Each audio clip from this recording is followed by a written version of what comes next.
अच्छा जी, last lecture में आपको याद होगा कि हम लोगों ने बात की थी कि KCL क्या होता है ना, किरचॉफ्स करंट लॉ क्या है, और किरचॉफ्स करंट लॉ के बहुत सारे रूल नाम मैंने आपको पढ़ाया, जिसको पॉइंट रूल भी कहते हैं, इसको जंक्शन रूल भी कहते हैं, इसको किरचॉफ्स फर्स्ट रूल या किरचॉफ्स करंट रूल का नाम भी देते हैं, और इसको KCL यानी किरचॉफ्स करंट लॉ भी बोलते हैं।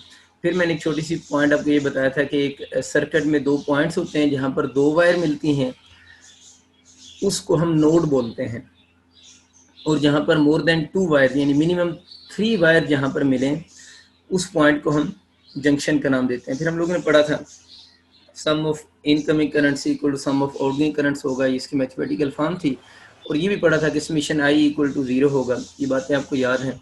तो फिर हम लोगों ने पढ़ा था कि इनकमिंग करंट्स के साइन हम पॉजिटिव लेते हैं और आउटगोइंग करंट के साइन नेगेटिव लेंगे। कुछ इस तरह की बेसिक बातें हम लोगों ने की थी।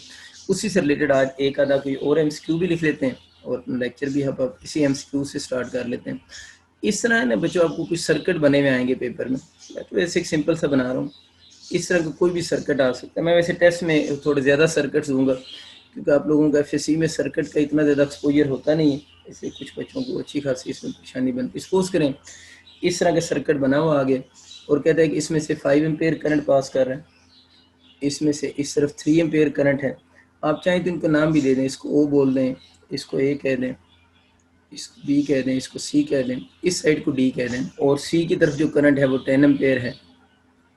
अब आपसे पूछ रहा है कि देखिए उसने इस करंट को इनकमिंग शो कर दिया, इस करंट को इनकमिंग शो कर दिया, इस करंट को आउटगोइंग शो किया, आउटगोइंग बाहर जा रहा है, डी को उसने छोड़ दिया, और क्वेश्चन उसका ये कि बताएं करंट ओ से डी पर जाएगा, या आपसे पूछ रहा है बताएं करंट डी से ऊपर होगा, और आगे उसकी डिफरेंट वैल्यूज लिखी होंगी। मैं 2 एम्पेयर लिख रहा हूँ, वैसे आगे डिफरेंट ऑप्शन लिखे होंगे ना कि करंट कितना होगा।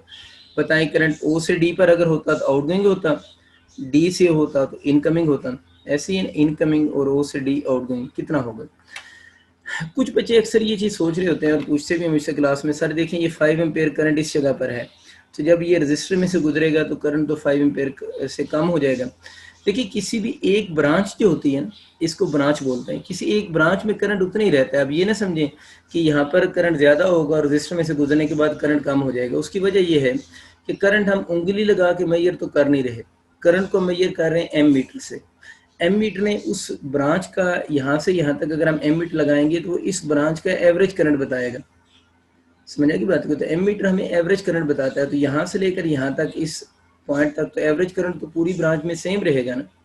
तो इसलिए ये ना सोचें कि पहले एरो लगा हुआ है या बाद में लगा हुआ है, क्योंकि वो उस पूरी ब्रांच में करंट की वैल्यू सेम रहती है। और उसकी वजह क्या है कि हम करंट एम मीटर से मेजर करते हैं और एम मीटर जो है वो हमें करंट की एवरेज वैल्यू बताता है। तो ये आसान सी बात। खैर अब देखें इसका रूल क्या है। अब पहले आप इनकमिंग करंट्स काउंट करें, क्योंकि हमें पता है ना कि सम ऑफ इनकमिंग करंट्स यानी sum of incoming currents is equal to होगा सम ऑफ कौन से, आउटगोइंग करंट के बराबर होगा, यानी sum of incoming equal to sum of outgoing होगा। अब आप इनकमिंग जरा देखें, ये इनकमिंग ये भी इनकमिंग, तो 5 + 3 इनकमिंग हो गया इज इक्वल टू ये करंट आउटगोइंग है वो 10 एम्पेयर हो गया ना। अब देखिए हमें पता है कि sum of incoming must be equal to sum of outgoing आना चाहिए। तो यहाँ पर इनकमिंग करंट का सम 8 एम्पेयर है और आउटगोइंग का सम 10 एम्पेयर है। अब ये सोचें कि किस तरफ, आप लोगों ने हमेशा ये रूल याद रखना, माइनस की तरफ नहीं आएंगे। आप लोगों ने हमेशा जब भी इस तरह का कोई सवाल आ जाए, किसी एक ब्रांच में करंट अननोन होगा, जरूरी नहीं इतनी ब्रांचें तो ज़्यादा भी होती हैं, मैं जब सर्किट आपको दूंगा टेस्ट में उसमें ज़्यादा बना दूंगा थोड़ी। आप लोगों ने सिर्फ ये लिख लेना है कि sum of incoming equal to sum of outgoing. जितने भी इनकमिंग है जितने भी आउटगोइंग है उनको लिख लो, दरमियान में इनइक्वालिटी का साइन आ जाएगा। आप लोगों ने हमेशा उस इनइक्वालिटी को बैलेंस करना है प्लस लगाकर। माइनस करके देखें इधर 8 है इधर 10 है, तो ये भी तो हो सकता है ना कि आप इसको 8 बना दें, इसको 10 को 8 कैसे बनाएंगे, इसमें -2 कर दें। तो वो रूल मैं कहता हूँ उससे भी बात समझा सकता हूँ, लेकिन वो बात लंबी हो जाती है। तो आप एक ही बात याद रखें कि जब भी आप लोगों ने इस तरह की जितनी मर्जी ब्रांचेज आ जाएं, आप सब में देखें इनकमिंग एरो, इसका इनकमिंग एरो, इसका इनकमिंग, इसका outgoing, incoming equal to outgoing लिख लें। फिर जब एंड पे आप लोगों ने इस इनइक्वालिटी को बैलेंस करना है तो हमेशा एडिशन से बैलेंस करें। मतलब जिस साइड पे वैल्यू छोटी लिखी हुई हो उसके अंदर कुछ ऐड करके बैलेंस करें तो ज़्यादा इजी होगा आप लोगों के लिए। इधर कितना कम है, 2 कम है, इसका मतलब ये हुआ कि आपको 2 एम्पेयर करंट किस साइड पे चाहिए, इनकमिंग साइड पे चाहिए, इस इक्वालिटी को क्या करने के लिए, बैलेंस करने के लिए। इसका मतलब ये हुआ कि आपको इनकमिंग करंट चाहिए। अब इनकमिंग करंट बच्चों खुद सोचो, डी से किधर जाना चाहिए, ओ जाना चाहिए। तब देखिए मैंने वो एरो लगा दी है। अब हमें समझ आ गया है कि जो 2 एम्पेयर करंट है वो डी से किधर जाएगा, ओ जाएगा, तब जाकर बैलेंस होगी ये इक्वेशन। तो डी से ओ 2 एम्पेयर। अब जरा चेक करो, ये 5 + 3 8 + 2 10 एम्पेयर इनकमिंग हो गया और 10 एम्पेयर आउटगोइंग होगा। कुछ बच्चे ये सोचते हैं, शायद उनके माइंड में आता है कि शायद अगर 2 ब्रांचेस से इनकमिंग करंट्स है तो 2 ही ब्रांचेस में से आउटगोइंग करंट भी होगा। ऐसा भी नहीं है, ये कोई ज़रूरी नहीं है कि 2 ब्रांचेस से इनकमिंग है और 2 में से आउटगोइंग होगा, इसका कोई रूल ही नहीं है। ये हो सकता है कि 10 ब्रांचेस से करंट इनकमिंग हो और 1 ब्रांच से आउटगोइंग हो, या ये भी हो सकता है कि 5-6 ब्रांचेस, अगर 10 टोटल ब्रांचेस हैं, 6 ब्रांचेस से इनकमिंग करंट है और 4 से क्या आउटगोइंग हो। मतलब इसकी कोई भी पॉसिबिलिटी हो सकती है, इसको आप कोई लिमिटेड नहीं कर सकते। मतलब जनरल सी बात है, बस आप लोगों ने दोनों को जो बैलेंस करना है हमेशा सम से बैलेंस करना, फिर आपको आइडिया हो जाएगा। अगर इधर प्लस लगाने से बैलेंस हुआ है तो आप उस करंट को इनकमिंग कर दें, अगर इधर प्लस लगाने से बैलेंस होता तो उस करंट को हम क्या कर देते, आउटगोइंग कर देते। जिधर प्लस की है वही करंट की डायरेक्शन। अगर इनकमिंग वाली साइड पे प्लस किया है तो इनकमिंग में ऐड करें, मतलब इनकमिंग की तरफ करंट चाहिए होगा। अगर आउटगोइंग में प्लस करके इक्वेशन बैलेंस हुई है तो आउटगोइंग उस एरो को शो कर दें। बड़ी आसान सी बात। नेक्स्ट बच्चों बात करते हैं किरचॉफ जो करंट रूल है ना, उसकी वैलिडिटी क्या है, यानी किरचॉफ करंट रूल जो है वो वैलिड कब होगा। हम कहते हैं केसीएल, आपको समझ तो आ रही है ना, केसीएल किरचॉफ करंट लॉ होता है। केसीएल इज वैलिड, केसीएल उस वक्त वैलिड होगा if junction point, junction point क्या होता है इसमें बात कर चुका हूँ, if junction point not behave like source and sink. कि केसीएल तब वैलिड होगा if junction point not behave like source and sink. अगर जो जंक्शन पॉइंट है वो ना तो सोर्स की तरह बिहेव करे और ना ही जंक्शन पॉइंट जो है वो सिंक की तरह बिहेव करे, तब ये रूल वैलिड होगा। अब इसमें 2 लफ्ज़ लिखे हुए हैं, एक सोर्स है और एक सिंक है। एक तो एमसीक्यू के लिए वैसे ये लाइन आपको याद होनी चाहिए, ठीक है। केसीएल है क्या कि sum of incoming equal to sum of outgoing कब होगा, जब जंक्शन पॉइंट ना तो सोर्स हो ना सिंक होना। अब हम बात कर लेते हैं, आसान सी बात है, junction point behave like sink. कि जो जंक्शन पॉइंट है वो बिहेव लाइक सिंक। अगर जंक्शन पॉइंट जो है वो सिंक की तरह बिहेव करे। सिंक हर उस चीज़ को कहते हैं जो एनर्जी कंज्यूम करती है। सिंक कोई भी वो चीज़ होती है जो एनर्जी कंज्यूम करती है। मतलब वहाँ पर आप एनर्जी कंज्यूम कौन करता है, आप वहाँ पर बल्ब लगा दें, वहाँ पर फैन लगा दें, ये सब सिंक होंगे। और सिंक के लिए एक और लफ्ज़ भी लोग यूज़ करते हैं, लोड भी यूज़ करते हैं। लोड भी वही हर वो चीज़ होती है जो एनर्जी कंज्यूम करे, बल्ब फैन कुछ, ये सारे एनर्जी, टीवी, ये सारे एनर्जी कंज्यूम ही करते हैं, ठीक है। अगर वो कहता है जंक्शन पॉइंट पे आप उसको लगा दें, तो अब क्या होगा, हम लोगों ने पढ़ा था कि ये जो किरचॉफ करंट लॉ है it is based on law of conservation of charge. ये law of conservation of charge पे बेस करेगा। अब होता ये है कि अगर आपके पास जो जंक्शन पॉइंट है, जिस जंक्शन पॉइंट की हम बात कर रहे हैं, अगर वो जंक्शन पॉइंट जो है वो सिंक की तरह बिहेव करने लग जाए, तो देखिए यहाँ से मैं एग्जांपल लिख दे देता हूँ छोटी सी। यहाँ से चार्ज आ रहा है, यहाँ से चार्ज आ रहा है और चार्ज चले आगे जा रहे हैं, क्या ज़रूरत है, वो ज़्यादा नहीं बनाते, ठीक है। यहाँ से 3 एम्पेयर करंट आ रहा था बच्चों, यहाँ पर 2 एम्पेयर आ रहा था। अब करंट को आगे कितना जाना चाहिए, 5 एम्पेयर जाना चाहिए। लेकिन यहाँ पर आप लोगों ने अगर एक बल्ब लगा दिया, क्या लगा दिए, बल्ब लगा दिए। अब उस बल्ब ने क्या करना है, उस बल्ब ने ये करना है कि एनर्जी कंज्यूम करनी है। एनर्जी कंज्यूम करने का मतलब है चार्ज तो उतना ही रहेगा, क्योंकि इसका प्रिंसिपल है law of conservation of charge. Bulb जब एनर्जी कंज्यूम करेगा तो आपके पास जो चार्ज होगा, चार्ज तो वही रहेगा, लेकिन जब चार्ज की एनर्जी कंज्यूम हो जाएगी तो चार्ज पहले से स्लो हो जाएगा। चार्ज उतना ही रहा है जितना है, लेकिन चार्ज पहले से क्या हो गया, स्लो हो गया। चार्ज के स्लो हो जाने का मतलब है कि पहले चार्जेस फास्ट मूव कर रहे थे, तो rate of flow of charge क्या होता है, करंट। तो पहले चार्ज फास्ट मूव कर रहा था, जब बल्ब में से गुजरा है तो अब चार्ज क्या हो गया, स्लो हो गया। समझने की बात की। तो बल्ब में से गुजरने के बाद जब चार्ज स्लो हुआ है तो हम बोलेंगे चार्ज का स्लो होने का मतलब क्या है कि rate of flow of charge क्या हो गया, कम हो गया। और rate of flow of charge कम होने का मतलब ये होता है कि आपके पास करंट क्या हो गया, कम हो गया। इसका मतलब ये हो कि अगर जंक्शन पॉइंट के ऊपर आपको बल्ब या सिंक लगा दें तो उससे क्या होगा कि जो सम ऑफ इनकमिंग करंट होगा वो तो ज़्यादा होगा, यानी सम ऑफ इनकमिंग करंट जो होगा वो ज़्यादा होगा देन सम ऑफ किससे, आउटगोइंग करंट से। आउटगोइंग करंट क्यों कम हो रहा है, क्योंकि जब वो करंट किस में से गुजरा है, सिंक में से गुजरा है, तो सिंक में से गुजरने के बाद जो करंट है वो पहले से क्या हो गया, कम हो गया, क्योंकि उस बल्ब ने उसकी एनर्जी को कंज्यूम कर दिया। अब कुछ बच्चे कहते हैं सर अभी तो आप ये कह रहे थे कि रजिस्टर से पहले करंट मेजर करें या बाद में मेजर करें तो दोनों तरफ करंट सेम आएगा, लेकिन अब आप कह रहे हैं कि बल्ब से पहले मेजर करें ज़्यादा होगा और बल्ब के बाद मेजर करें करंट कम होगा। इस बात को क्लियर करें। देखिए मैंने यहाँ पर क्या लफ्ज़ बोला था, मैंने कहा इस ब्रांच में करंट सेम होगा। मैं बार बार ये लफ्ज़ बोल रहा था, मैं कह रहा था कि इस ब्रांच में करंट सेम होगा। ये एक ब्रांच है, इस ब्रांच के बाद आगे तो जंक्शन पॉइंट आ गया ना, तो मैं तो ब्रांच बोल रहा हूँ। ब्रांच का मतलब है यहाँ मतलब सिंगल वायर जो होती है, एक वायर को ब्रांच बोलता है, सिंगल वायर को। तो इस सिंगल वायर को ब्रांच कहते हैं, ठीक है। तो वो जो मैं बात कर रहा था ना ब्रांच में करंट सेम होगा, वो ये ब्रांच है। आगे तो जंक्शन आ रहा है ना, तो अगर आप ये कहते हैं कि यहाँ पर आप बात करें तो ये आप ब्रांच तो नहीं है, ये तो कौन सा पॉइंट है, जंक्शन पॉइंट नहीं। वो जो बात मैं कह रहा था ना कि करंट सेम होगा, वो बेसिकली किस में, ब्रांच में करंट सेम होगा। ये लफ्ज़ समझें, नोड क्या होती है, ब्रांच क्या होती है, सिंगल वायर को ब्रांच कहते हैं। दो वायर मिल जाए तो नोड, तीन वायर मिल जाए तो जंक्शन। ये चीज़ें क्लियर करें अपने माइंड में। वो बात जो एप्लीकेबल है वो हम ब्रांच के लिए बात कर रहे थे कि ब्रांच में करंट सेम होगा। खैर अब आपको समझ आ गया। तो ये बेसिकली ब्रांच तो नहीं रही ना, ठीक है ना। यहाँ तो बेसिकली क्या आ गया, जंक्शन आ गया। इसके ऊपर तो रूल अप्लाई नहीं होगा, इसके ऊपर तो किरचॉफ्स करंट रूल चलेंगे ना। और उसकी लिमिटेशन भी आ गई है कि अगर वहाँ पर बल्ब लगा हुआ है तो सम ऑफ इनकमिंग करंट ज़्यादा हो जाएगा दैन किससे, सम ऑफ आउटगोइंग करंट से। आपको मेरी बात उम्मीद है क्लियर हो चुकी होगी। अच्छा नेक्स्ट बच्चे ये है कि अगर जंक्शन पॉइंट जो है, इफ जंक्शन पॉइंट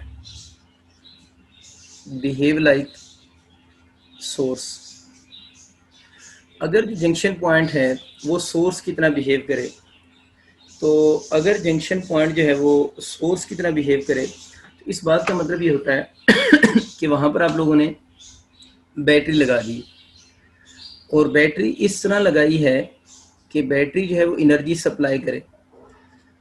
अब बैटरी इस तरह लगाई है कि एनर्जी सप्लाई करे। आगे हम कुछ जाके केसेस ऐसे भी पढ़ेंगे जहाँ पर बैटरी एनर्जी सप्लाई नहीं कर रही होती। देखिए बैटरी कब एनर्जी सप्लाई करती है, जब बैटरी डिस्चार्ज हो रही हो। अगर कोई बैटरी चार्ज हो रही हो फिर वो एनर्जी सप्लाई तो नहीं करती, वो एनर्जी लेती है।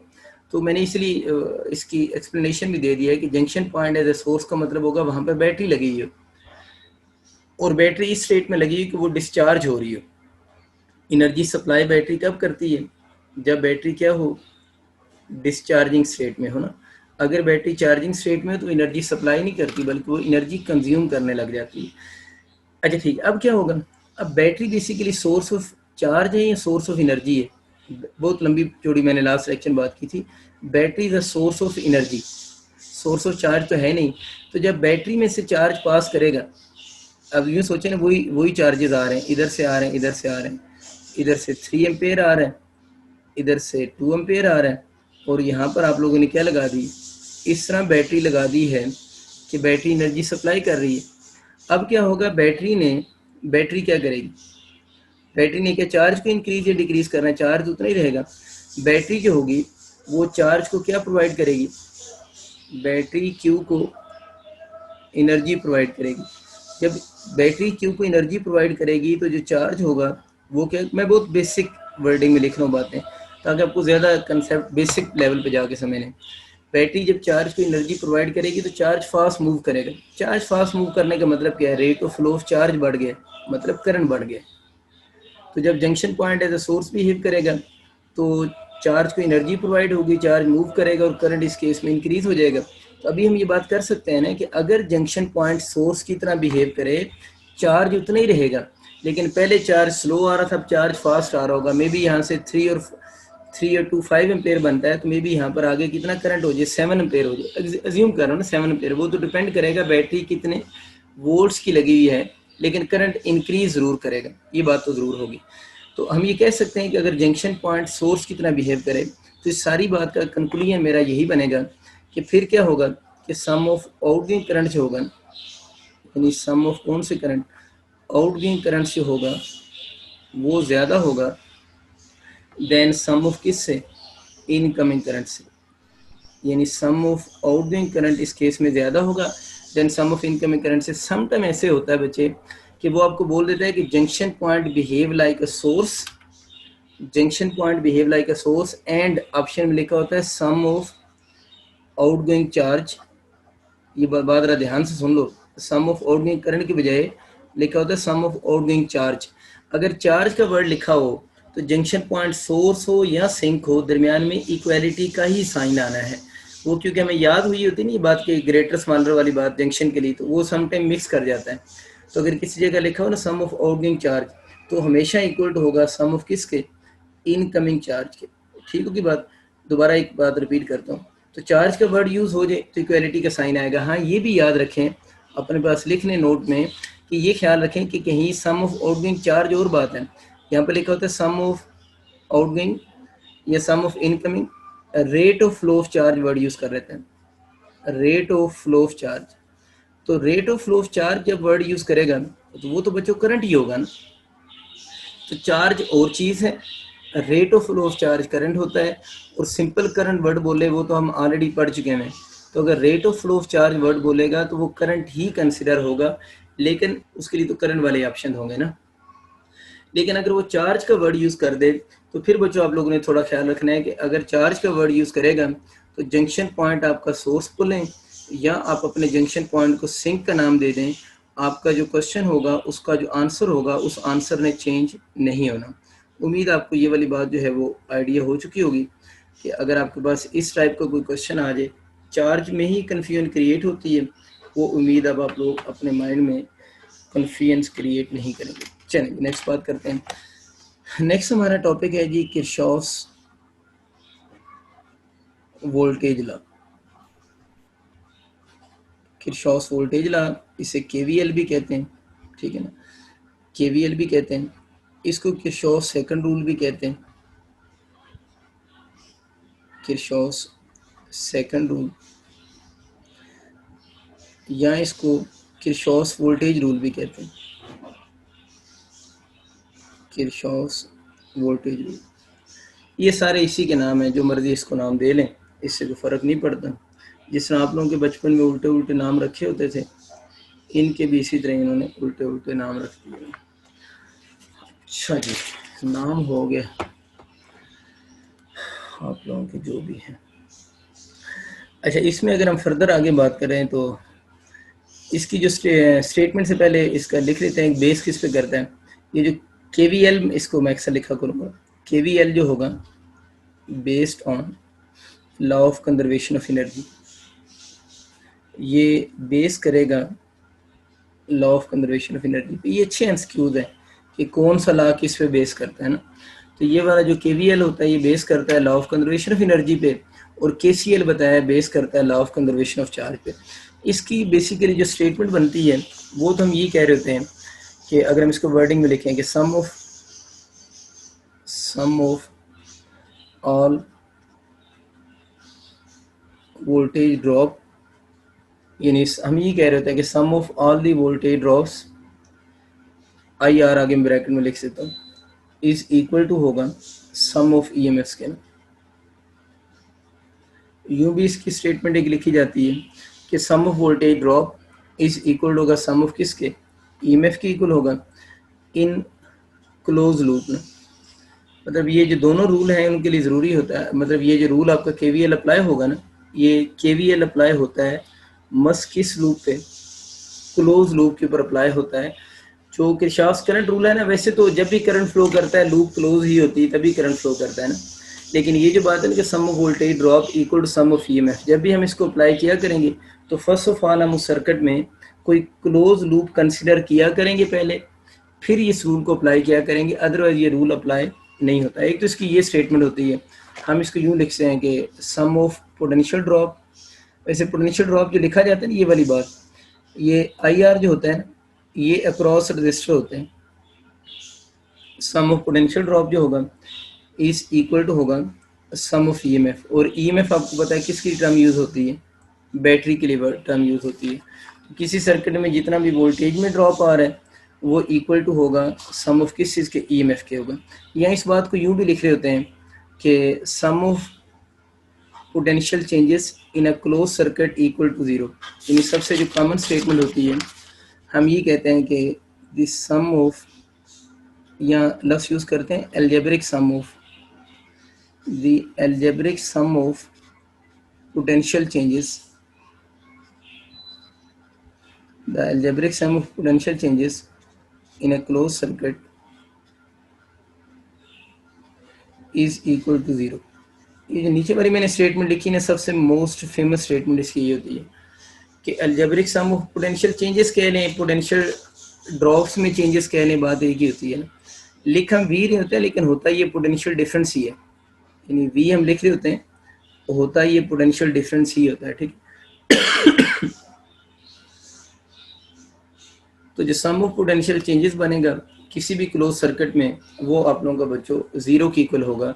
ये किरशॉफ्स वोल्टेज रूल है, या इसको किरशॉफ्स करंट रूल भी कहते हैं। इसकी क्वेश्चन अभी तक ये बड़ी लक है आप सारों की कि एक एमडी कैट वगैरह में तो ये टॉपिक नया ऐड हुआ है, मतलब रिसेंटली ऐड हुआ है, इसलिए मेडिकल एमडी कैट के पेपर में तो इसके आपको कोई ख़ास क्वेश्चन नज़र नहीं आएगा। ईटा में और इंजीनियरिंग में पहले से है, लेकिन वहाँ पर भी इसके क्वेश्चन बहुत कम आते हैं। लेकिन अगर इसके क्वेश्चन आ जाएं पेपर में तो वो काफ़ी कुछ क्वेश्चन काफ़ी टफ हो जाते हैं। तो मैं कुछ जो फंडामेंटल क्वेश्चन आ सकते हैं और बाकी क्वेश्चन को सॉल्व करने की टेक्निक क्या है वो मैं आपके साथ शेयर कर दूंगा। लेकिन पहले बता रहा हूँ कि नॉर्मली इसके एज सच क्वेश्चन नहीं आते पेपर में, बस बेसिक से जो अभी मैं शुरू में आपको करवाऊँगा ना बातें, वही बातें पूछता है। लेकिन ये हो सकता है कि इसके थोड़े टफ क्वेश्चन भी आ जाएँ, तो वो भी डेफिनेटली आप लोगों को अटैम्प्ट करने आने चाहिए।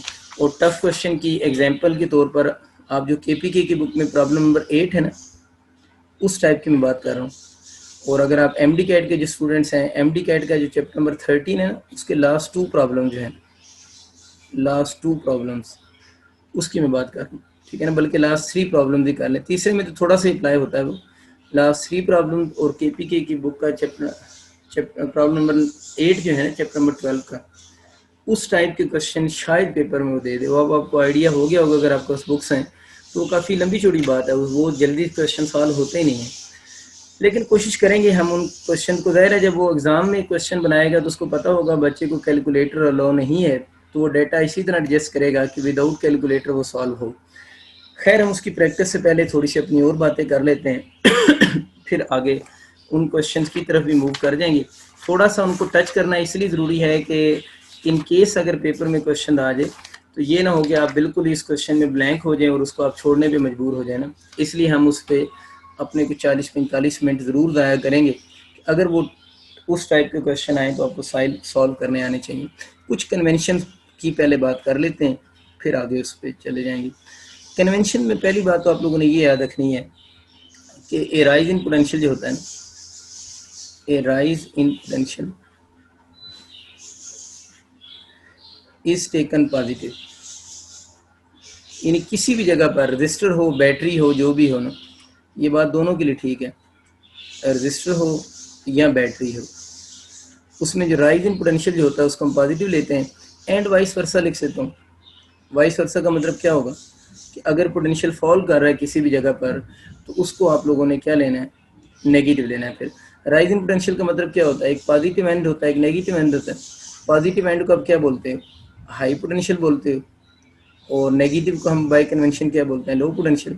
तो अगर आप पॉजिटिव से नेगेटिव की तरफ जा रहे हैं तो आप किसकी तरफ जा रहे हैं, फॉल इन पोटेंशियल हो रहा है। या मैं यूँ लिख सकता हूँ, वी के साथ एरो बना देता हूँ कि पोटेंशियल कम हो रहा है। और अगर आप नेगेटिव से पॉजिटिव की तरफ आ रहे हैं तो फिर पोटेंशियल ज़्यादा हो रहा है। वर्ड में बोल पोटेंशियल ही रहा हूँ, लेकिन मेरे कहने का मकसद पोटेंशियल डिफरेंस ही है, ये बात याद रखना है। जब भी कभी पोटेंशियल बोलूँगा उसका मतलब होगा पोटेंशियल डिफरेंस ही, ठीक है। मतलब जब भी हम पोटेंशियल में बोल रहा हूँ उसका मतलब मेरा पोटेंशियल डिफरेंस ही हुआ करेगा। तो ये इधर जाते हुए क्या हो रहा है, फॉल इन पोटेंशियल, पोटेंशियल कम हो रहा है। तो जब आप पॉजिटिव से नेगेटिव की तरफ जा रहे होंगे तो इसको नेगेटिव साइन लगाएंगे। लेकिन अगर आप नेगेटिव से पॉजिटिव की तरफ आ रहे हैं तो राइज इन पोटेंशियल है, तो राइज इन पोटेंशियल का साइन पॉजिटिव होगा। यूँ भी याद रख सकते हैं, नेगेटिव की तरफ जाएँ तो नेगेटिव लगा दें, पॉजिटिव की तरफ जाएँ तो पॉजिटिव लगा दें। इस तरह भी आप याद रख सकते हैं कि rise in potential and fall in potential को बात याद रख सकते हैं। अब अगर हम बैटरी की बात करें ना, अगर हम बैटरी के लिए स्पेसिफिक लिखने में बात है, वैसे तो वो बातें मैंने जनरल लिखी हैं, लेकिन अगर बैटरी के लिए स्पेसिफिकली भी लिखूं तो देखिए अक्सर बच्चे गलती करते हैं कि बैटरी का पोटेंशियल बताने के लिए ना वो सोचते हैं करंट की डायरेक्शन क्या होगी। जब बैटरी बनी तो बैटरी में करंट को छोड़ें आप लोग, आप सिर्फ ये सोचें कि जो बैटरी है, अगर आप किसी सर्किट को सॉल्व कर रहे हैं, अगर आप किसी सर्किट को सॉल्व कर रहे हैं तो आप लोग देखें कि आपकी जो मूवमेंट है ना, अपनी मूवमेंट को देखें, आप किधर मूव कर रहे हैं, योर मूवमेंट, कि आपकी मूवमेंट किधर है। सपोज करें एक बैटरी है, उस बैटरी किसी सर्किट में लगी हुई है और आप उस सर्किट को सॉल्व करते हुए आप इस जगह पर आ गए, ये आप हैं, बड़े लंबे बाल करते थे, ये आप हैं और आप इस सर्किट को सॉल्व करते हुए यूं मूव कर रहे हैं। आजकल तो मैं वो देख रहा हूँ लड़कों ने भी लंबे लंबे बाल, वो गुत्ते शुत्ते बनाई हुई, वो शायद अर्तुगल का ड्रामा उन्होंने देखा, उस वजह से सारे इंस्पायर हो गए। वो उतने साल पहले तो मेरे ख्याल बार्बर की शाफ्ट नहीं होती थी, अर्तुगल ने तो इस वजह से बाल रखे होंगे, इन्होंने वैसे रख लिए। अच्छा, ये पॉजिटिव और नेगेटिव, और यहाँ से अगर ये मैंने बताया कि जो बैटरी का पोटेंशियल पॉजिटिव होगा या बैटरी का पोटेंशियल नेगेटिव होगा, सर्किट को सॉल्व करते हुए ये आपकी मूवमेंट पर डिपेंड करेगा। आप अगर सर्किट को सॉल्व करते हुए बैटरी के हाई पोटेंशियल से लो पोटेंशियल की तरफ जा रहे हैं, आप करंट नहीं, आप अगर हाई पोटेंशियल से लो पोटेंशियल की तरफ जा रहे हैं, समझ आएगी बात, आप जा रहे हैं, करंट की बात नहीं हो रही, तो फिर क्या होगा, फिर आप देखें कि आप किसकी तरफ जा रहे हैं, फॉल इन पोटेंशियल की तरफ। अगर आप फॉल इन पोटेंशियल की तरफ जा रहे हैं तो बैटरी की ईएमएफ का साइन आप नेगेटिव लेंगे, ठीक होगी बात। इसी तरह अगर आप किसी सर्किट को सॉल्व कर रहे हैं, मतलब सर्किट सॉल्व कर रहे हैं और आप जनाब मूव कर रहे हैं इस तरह, मतलब सर्किट को सॉल्व करते हुए उसमें बैटरी में से गुजरना आपको पड़ गया और आप इस तरह गुजर रहे हैं कि आप उस बैटरी के लो पोटेंशियल से इंटर हुए, चार्ज नहीं, आप इंटर हुए, लो पोटेंशियल से इंटर हुए और आप निकल रहे हैं बैटरी के हाई पोटेंशियल से, तो आप किसकी तरफ जा रहे हैं, राइज इन पोटेंशियल की तरफ। तो बैटरी की ईएमएफ का साइन क्या होगा, पॉजिटिव होगा। ये बात आपको समझ आ गई होगी कि राइज इन पोटेंशियल का साइन पॉजिटिव आप लोगों ने कब लेना है और राइज इन पोटेंशियल का साइन आप लोगों ने नेगेटिव कब लेना है। पंजाब की बुक में एक लाइन लिखी हुई है इसके बारे में, if A battery is traversed, if A battery is ट्रेवर्स from, आगे मैं यूँ लिख सकता हूँ, पंजाब की बुक में ये लाइन लिखी हुई है, हाई पोटेंशियल से लो की तरफ जा रहे हैं आप बैटरी में, या लो से किसकी तरफ आ रहे हैं, हाई की तरफ। तो पंजाब की बुक में ये लाइन लिखी है, if A battery is ट्रेवर्स from का मतलब ये होता है कि आपकी मूवमेंट बैटरी में कैसे है। अगर आपकी मूवमेंट हाई पोटेंशियल से लो पोटेंशियल की तरफ है तो फिर मैंने क्या बताया, लो की तरफ जाते हुए ईएमएफ का साइन नेगेटिव, और अगर लो पोटेंशियल से हाई की तरफ आ रही है तो ईएमएफ का साइन क्या होगा, पॉजिटिव होगा। तो उम्मीद है कि आपका जब एमसीक्यू आएगा तो इसी वर्डिंग का शायद आ जाएगा कि if A battery is ट्रेवर्स from, आगे आप लिखा होगा हाई टू लो पोटेंशियल, तो पूछेगा बताएं ईएमएफ का साइन क्या होगा, नेगेटिव। और ट्रेवर्स फ्रॉम का मतलब क्या है यहाँ पर, इसकी एग्जैक्ट मीनिंग ये होता है कि अगर आप सर्किट को सॉल्व करते हुए आप किधर मूव कर रहे हैं, अगर आप लो से हाई की तरफ जा रहे हैं तो ईएमएफ का साइन पॉजिटिव होगा। बाकी दो बातें रहेगी रजिस्टर के लिए। देखें जो रजिस्टर होता है ना, उसमें जो रूल के अकॉर्डिंग तो ये होता है कि रजिस्टर में से जब तक करंट की डायरेक्शन आप ना बनाए ना, बैटरी में करंट की कोई ज़रूरत नहीं होती। रजिस्टर में जब तक करंट ना हो तो आप नहीं बता सकते कि उसका जो पोटेंशियल ड्रॉप होगा रजिस्टर में, उसका साइन पॉजिटिव होगा या नेगेटिव होगा। बैटरी में करंट की ज़रूरत नहीं है, बैटरी में करंट की ज़रूरत नहीं है, समझ आएगी बात की। बैटरी के साइन बताने के लिए करंट की कोई ज़रूरत नहीं है, वो आप खुद से बता सकते हैं। लेकिन रजिस्टर में पोटेंशियल का साइन बताने के लिए करंट की ज़रूरत है, रजिस्टर में करंट की ज़रूरत होगी आपको, अदरवाइज आप नहीं बता सकते। अब देखिए, अगर मैं ये कहता हूँ इस रजिस्टर में करंट यूँ फ्लो कर रहा है और मैं कहता हूँ रजिस्टर में से करंट यूँ फ्लो कर रहा है, पहले मैं बेसिक तरीका बताता हूँ ना आपको, फिर हम अपने जुगाड़ पे भी चले जाएंगे, सर्किट में हम कैसे सॉल्व करेंगे। सर्किट सॉल्व करते हैं आपको प्लस माइनस के मसले ख़त्म हो जाएंगे, वो आप जेन से निकाल लें, लेकिन थोड़ा सा थ्योरी भी समझ लेना, क्योंकि मैंने बोला ना कि अगर ये वर्डिंग आ जाए तो हम वो अपने शॉर्टकट बना के बैठे रहें तो हम तो सॉल्व तो नहीं कर सकेंगे ना। अच्छा, ये रजिस्टर में करंट की डायरेक्शन है, करंट हमेशा फ्लो करता है, करंट हमेशा फ्लो करता है, करंट हमेशा फ्लो करेगा किधर, हाई पोटेंशियल से लो की तरफ, ये पक्की बात है, हाई पोटेंशियल से लो की तरफ। वो हम कौन सा करंट ले रहे होते हैं, हम कन्वेंशनल करंट ले रहे थे। मैं ज़्यादा डेप्थ में नहीं जा रहा, मतलब आप कहेंगे सर आप हमेशा बोल रहे हैं तो विद इन द बैटरी तो ऐसे नहीं होता। देखिए जब हम करंट के फ्लो की बात कर रहे होते हैं जनरली कभी भी, तो वो कहाँ पर होता है, आउटसाइड द बैटरी होती है। जब भी करंट की हम जनरली बात कर रहे होते हैं तो वो कहाँ पर होती है, आउटसाइड द बैटरी होता है और कन्वेंशनल करंट होता है। कुछ चीज़ें अंडरस्टूड भी होती हैं ना, जब करंट की हम बात कर रहे होते हैं जनरली, तो वो करंट कन्वेंशनल करंट होगा। लिख लिया करें अपने पास की बात है ना, वो करंट कौन सा होगा, कन्वेंशनल करंट होगा। और कहाँ पर होगा, आउटसाइड दी बैटरी होगा। कन्वेंशनल करंट होगा और आउटसाइड द बैटरी होगा, और हमेशा किधर फ्लो करेगा, हाई से टुवर्ड्स लो पोटेंशियल। ये जनरल रूल है पूरी बुक में। अच्छा आप जरा देखिए करंट किधर फ्लो करता है, हाई टू टुवर्ड्स। करंट इधर आ रहा है, इसका मतलब ये वाला पॉइंट रजिस्टर का हाई पोटेंशियल हो गया और ये वाला पॉइंट रजिस्टर का लो पोटेंशियल हो गया। ये लो और हाई किसने डिसाइड किया, करंट ने। तो मैंने क्या बोला था, करंट की ज़रूरत होगी किस में, रजिस्टर में। अब सपोज क्या इस रजिस्टर में करंट फ्लो कर रहा है, तो करंट इस तरफ जा रहा है, ये क्या होता है, ये राइट से लेफ्ट की तरफ जा रहा है। तो जो पहले आएगा रजिस्टर के वो हाई पोटेंशियल होगा और बाद वाला पॉइंट क्या होगा, लो पोटेंशियल होगा। अब देखिए एक ही रजिस्टर है, उसमें करंट की डायरेक्शन चेंज होने से उसके हाई और लो पोटेंशियल की डायरेक्शन भी चेंज हो गई है, क्योंकि रजिस्टर के हाई और लो किसने डिसाइड करने हैं, करंट ने। बैटरी के हाई और लो को करंट के साथ कोई लिंक नहीं होता, ठीक है। अच्छा अब ये चक्कर है कि अब भी वही बात है कि आप लोगों ने इस रजिस्टर को सॉल्व कर रहे हैं, जिस तरह सर्किट को सॉल्व करते हुए बैटरी में से गुजरते हैं, इसी तरह रजिस्टर को सॉल्व करते हुए आप रजिस्टर में से गुजर रहे हैं। अगर आप इस तरह गुजर रहे हैं, मतलब आप लोगों ने इस रजिस्टर को सॉल्व कर रहे हैं और आपकी गुजरने की डायरेक्शन ये है, तो आप किधर जा रहे हैं, आप करंट इस तरफ जा रहे हैं, आप भी इसी तरफ जा रहे हैं। तो आप करंट के हिसाब से देखा जाए तो आप हाई पोटेंशियल से किसकी तरफ जा रहे हैं, लो की तरफ जा रहे हैं। और लो की तरफ जाते हुए मैंने शुरू में क्या रूल लिखा था, fall in potential is taken as negative. तो इस रजिस्टर में जो पोटेंशियल ड्रॉप आएगा उसका साइन क्या होगा, नेगेटिव होगा।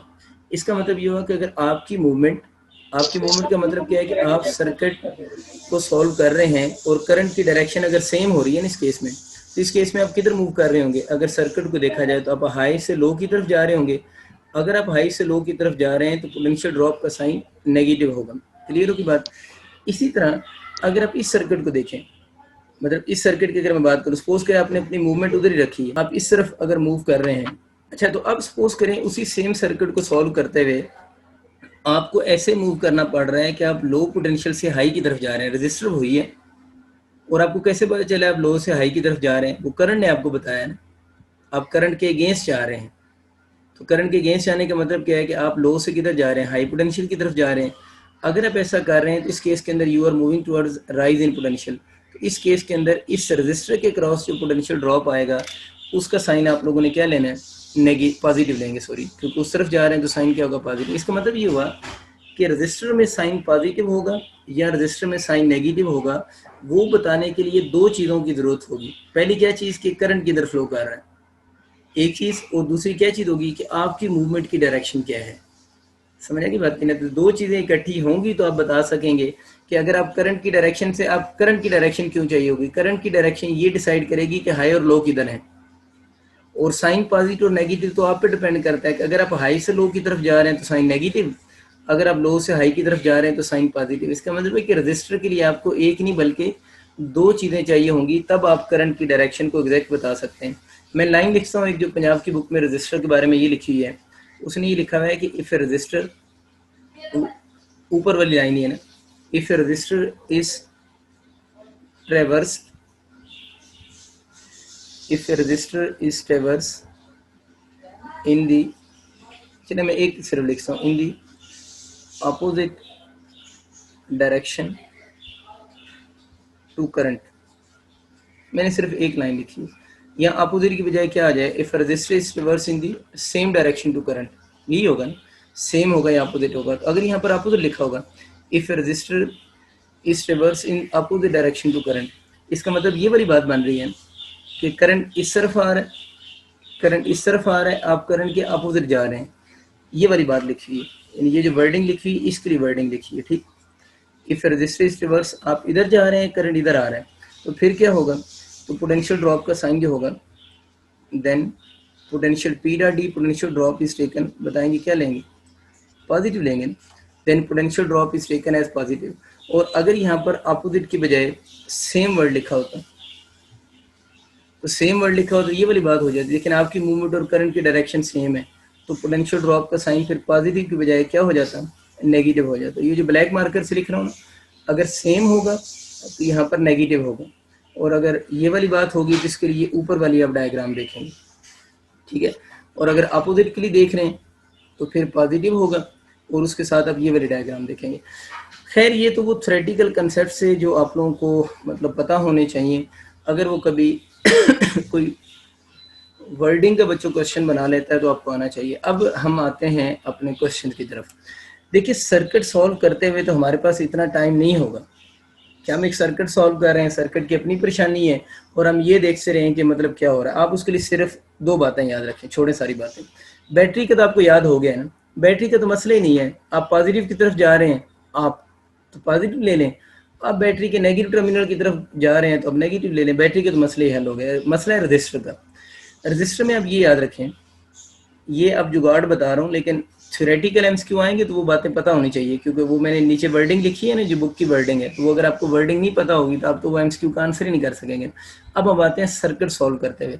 आप 2 लफ्ज़ याद रखें, आप वर्ड याद रखें सेम डायरेक्शन, और आप वर्ड याद रखें अपोजिट डायरेक्शन। देखिए आप जब सर्किट को सॉल्व कर रहे होंगे तो 2 ही पॉसिबिलिटीज हैं, किसी रजिस्टर में से गुजर रहे होंगे ना। जब आप किसी रजिस्टर में से गुजरेंगे तो 2 ही पॉसिबिलिटीज हैं।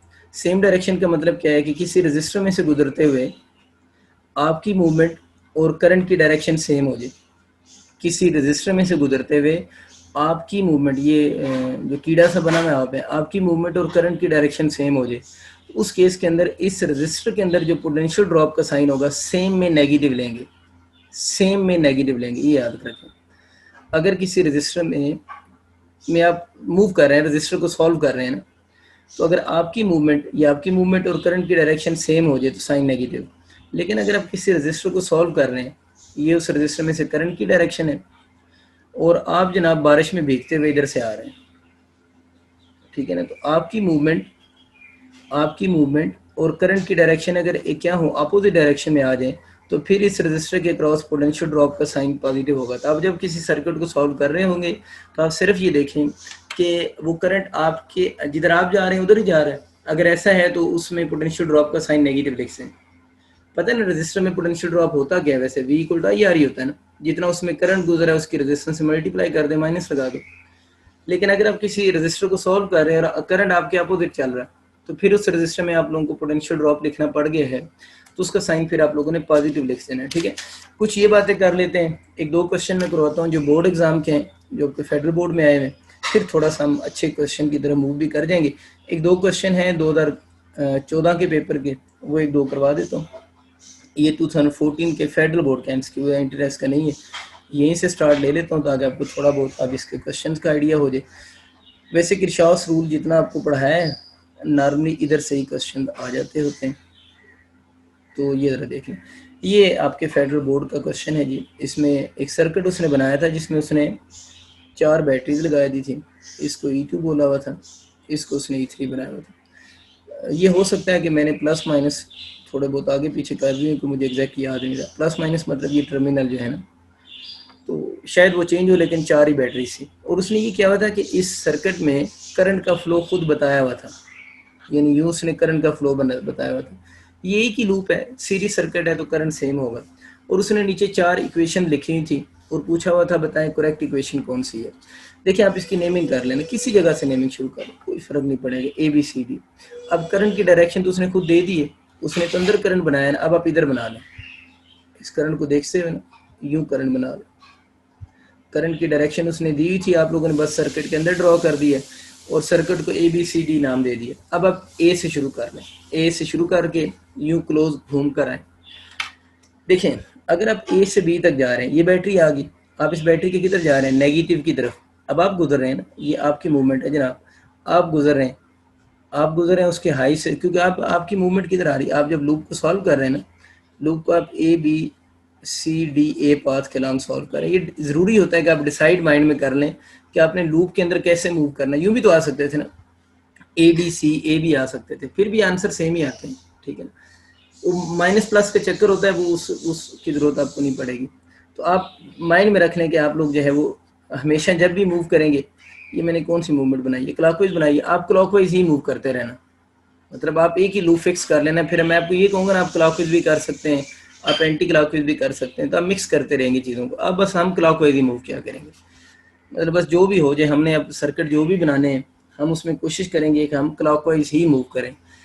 एंटी क्लॉकवाइज भी मूव करें तो फ़र्क नहीं पड़ता, लेकिन वो मसला बनता रहेगा आपके माइंड में कि सर हम कैसे मूव करें। अब हम क्लॉकवाइज ही मूव करेंगे, बस पक्की बात है, हम हमेशा क्लॉकवाइज ही मूव क्या करेंगे। हम अब ए से बी पर आएंगे। अगर आप ए से आप आ रहे हैं, ठीक है ना, आप ए से बी तक आ रहे हैं, करंट की उसने डायरेक्शन दी हुई थी तो मैंने वैसे करंट को प्लॉट भी कर दिया। अब आप अपने आप को सोचें, आप ए से बी तक आ रहे हैं तो आप किधर गुजर रहे हैं, इस बैटरी के हाई से लो की तरफ जा रहे हैं, नेगेटिव की तरफ जा रहे हैं। नेगेटिव की तरफ जा रहे हैं तो इस ईएमएफ का साइन नेगेटिव होगा। ईएमएफ की वैसे सिंबल ये होती है, ई भी लोग यूज़ करते हैं, इस ईएमएफ का साइन नेगेटिव होगा। आपको समझ आ गया, लो की तरफ जा रहे हैं, बी पर आ गए। अब बी से सी की तरफ जा रहे हैं, तो बी से सी की तरफ जाते हुए E2 बैटरी आई है, आप इसके लो से हाई की तरफ जा रहे हैं, हाई की तरफ जा रहे हैं तो इसकी ईएमएफ का साइन क्या होगा, पॉजिटिव होगा। अब आप किस जगह पर आ गए, सी पर आ गए। अब आप जा रहे हैं सी से डी तक, सी से डी तक जाते हुए E3 बैटरी आई है, E3 बैटरी का आप लो की तरफ जा रहे हैं, तो लो की तरफ जाने का मतलब इसका साइन क्या होगा, नेगेटिव होगा, E3 भी नेगेटिव होगा। अब डी पर आ गए। अब अगर आप डी पर आ गए हैं तो डी से आप लोगों ने किसकी तरफ जाना है, डी से अब आप लोगों ने जाना है, किसकी तरफ जाएंगे, लो से हाई की तरफ जाना है। अगर आप लो से हाई की तरफ जा रहे हैं तो हाई की तरफ जाते हुए ईएमएफ का साइन कौन सा होगा, पॉजिटिव होगा। तो ये आपका sum of voltages in a close path equal to क्या आ जाएगा, 0 आ जाएगा। तो इस तरह की अगर नंबर ऑफ बैटरीज एक ही लूप में लगी हुई हो तो इस टाइप का अगर कोई क्वेश्चन आ जाए तो उस क्वेश्चन को बहुत ईजिली आप लोग अटैम्प्ट कर सकते हैं। ठीक होगी बात। अब मैं बात करता हूँ आपकी बुक में जो एक सर्किट गिवन है ना, उसकी बात कर लेते हैं। आपके जो पंजाब वाले हैं ना, उनकी बुक में, बल्कि दोनों बुक्स में उसने, मैं उस सर्किट की बात कर रहा हूँ जो उसने केवीएल समझाने के लिए दिया है ना, याद है ना, किरचॉफ वोल्टेज लॉ आप लोगों ने प्रूव भी तो किया है ना, उसके लिए उसने ये वाला सर्किट बनाया हुआ था। इस सर्किट में दो बैटरी थी, इसकी रेजिस्टेंस R1 है, इसकी R2 है, ये पॉजिटिव नेगेटिव, और दो बैटरी E1 और E2। अब इसमें चक्कर ये है कि इसमें तो दो बैटरीज लगी हैं और इसमें करंट की डायरेक्शन बुक में भी नहीं गिवन, तो मैं भी नहीं बना रहा। सपोज करें आपको क्वेश्चन में ये कह देता है कि E1 ग्रेटर है किससे, E2 से। उसने आपसे कह दिया कि E1 ग्रेटर है किससे, E2। ये तो बुक का क्वेश्चन है ना, तो हम इसको बुक के मेथड से सॉल्व कर लेंगे क्योंकि वो आपको थोड़ा बहुत याद भी है ना। तो E1 ग्रेटर है किससे, E2 से। इसका मतलब ये हुआ कि करंट किसको फॉलो करेगा, E1 को फॉलो करेगा, E2 को। पहले तो ये क्लियर कर लो ना, E1 क्या चाह रही है, E1 चाह रही है करंट ऐसे फ्लो करे, एंटी क्लॉकवाइज फ्लो करे। E2 क्या चाह रही है, करंट कैसे फ्लो करे, क्लॉकवाइज फ्लो करे।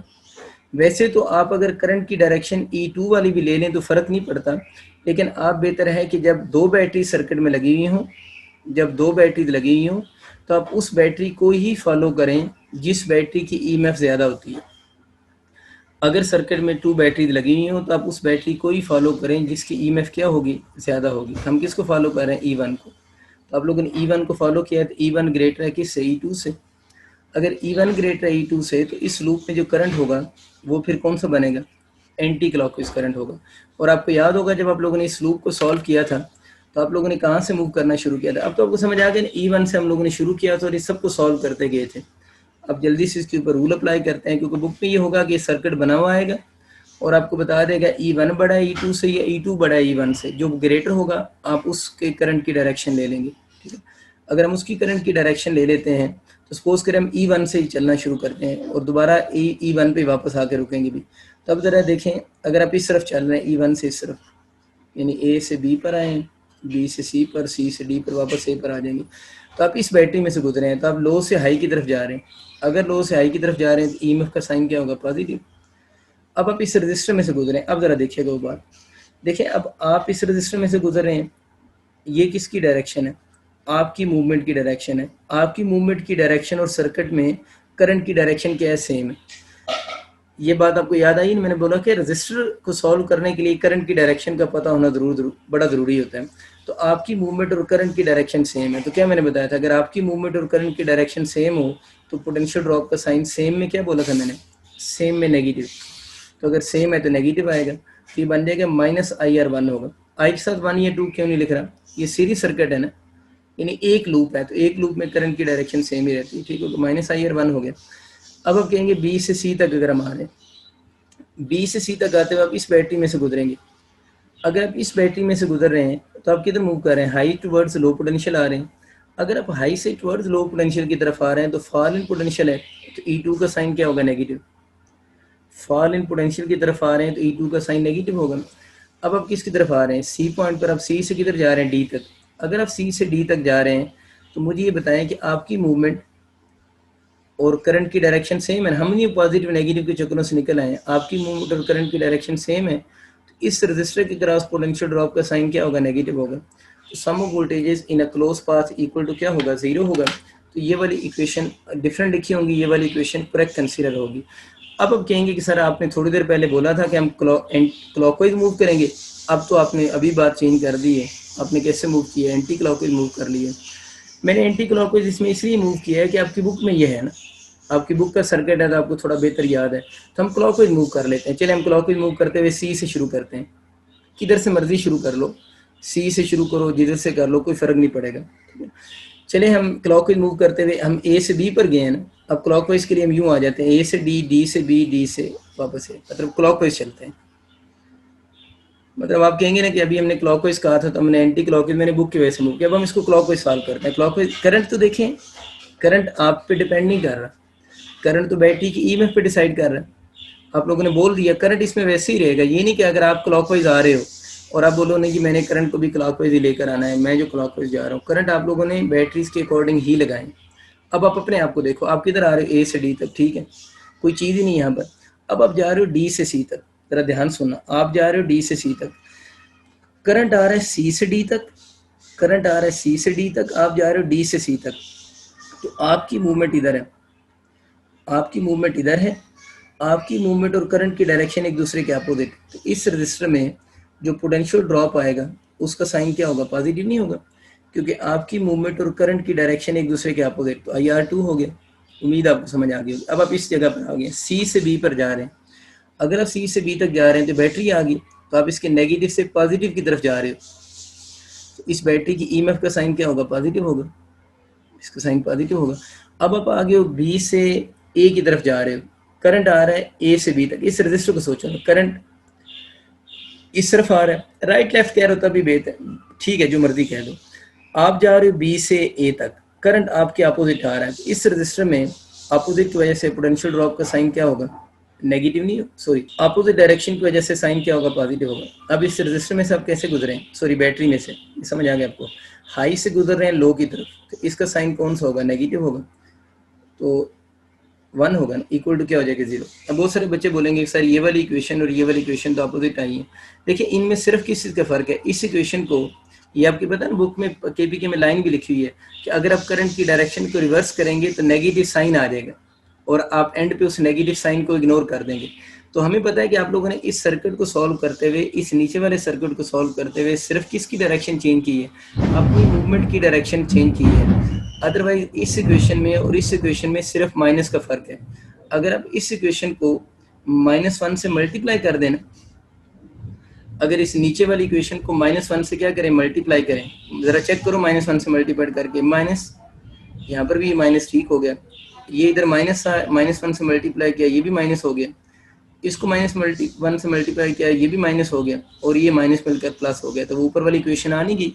यही बुक में केपीके में लाइन भी लिखी हुई है कि अगर आप जो है वो मूवमेंट की डायरेक्शन को चेंज कर दोगे तो आंसर में कौन सा साइन आ जाएगा, नेगेटिव साइन का डिफरेंस आ जाएगा। तो इससे कोई फर्क नहीं पड़ता कि आप इस इक्वेशन को सॉल्व करते हुए क्लॉकवाइज मूव करो या एंटी क्लॉकवाइज मूव करो, आपके आंसर ठीक ही कंसीडर होंगे। ये बात समझ आ गई। तो जब आपके ये सिंगल लूप के क्वेश्चन आते हैं तो उसने यूजुअली आपको मूवमेंट की डायरेक्शन डिसाइड की होती है कि आप इधर मूव करें, अदरवाइज आप उसके अपोजिट भी मूव करें तो एंड पे सिर्फ एक नेगेटिव साइन का डिफरेंस आएगा जो कि ठीक कंसीडर होता है, मतलब ये डिफरेंस रॉन्ग कंसीडर नहीं होगा। तो अगर आपका इस तरह का कोई सिंपल क्वेश्चन आएगा, एक लूप का क्वेश्चन आएगा, तो उसने आपको लूप डिफाइन की होगी कि आप इस लूप में क्लॉकवाइज मूव करें या एंटी क्लॉकवाइज मूव करें। अगर नहीं मूव की तो आप किसी तरह भी मूव करेंगे तो दोनों तरह से आपके आंसर ठीक ही कंसीडर होंगे।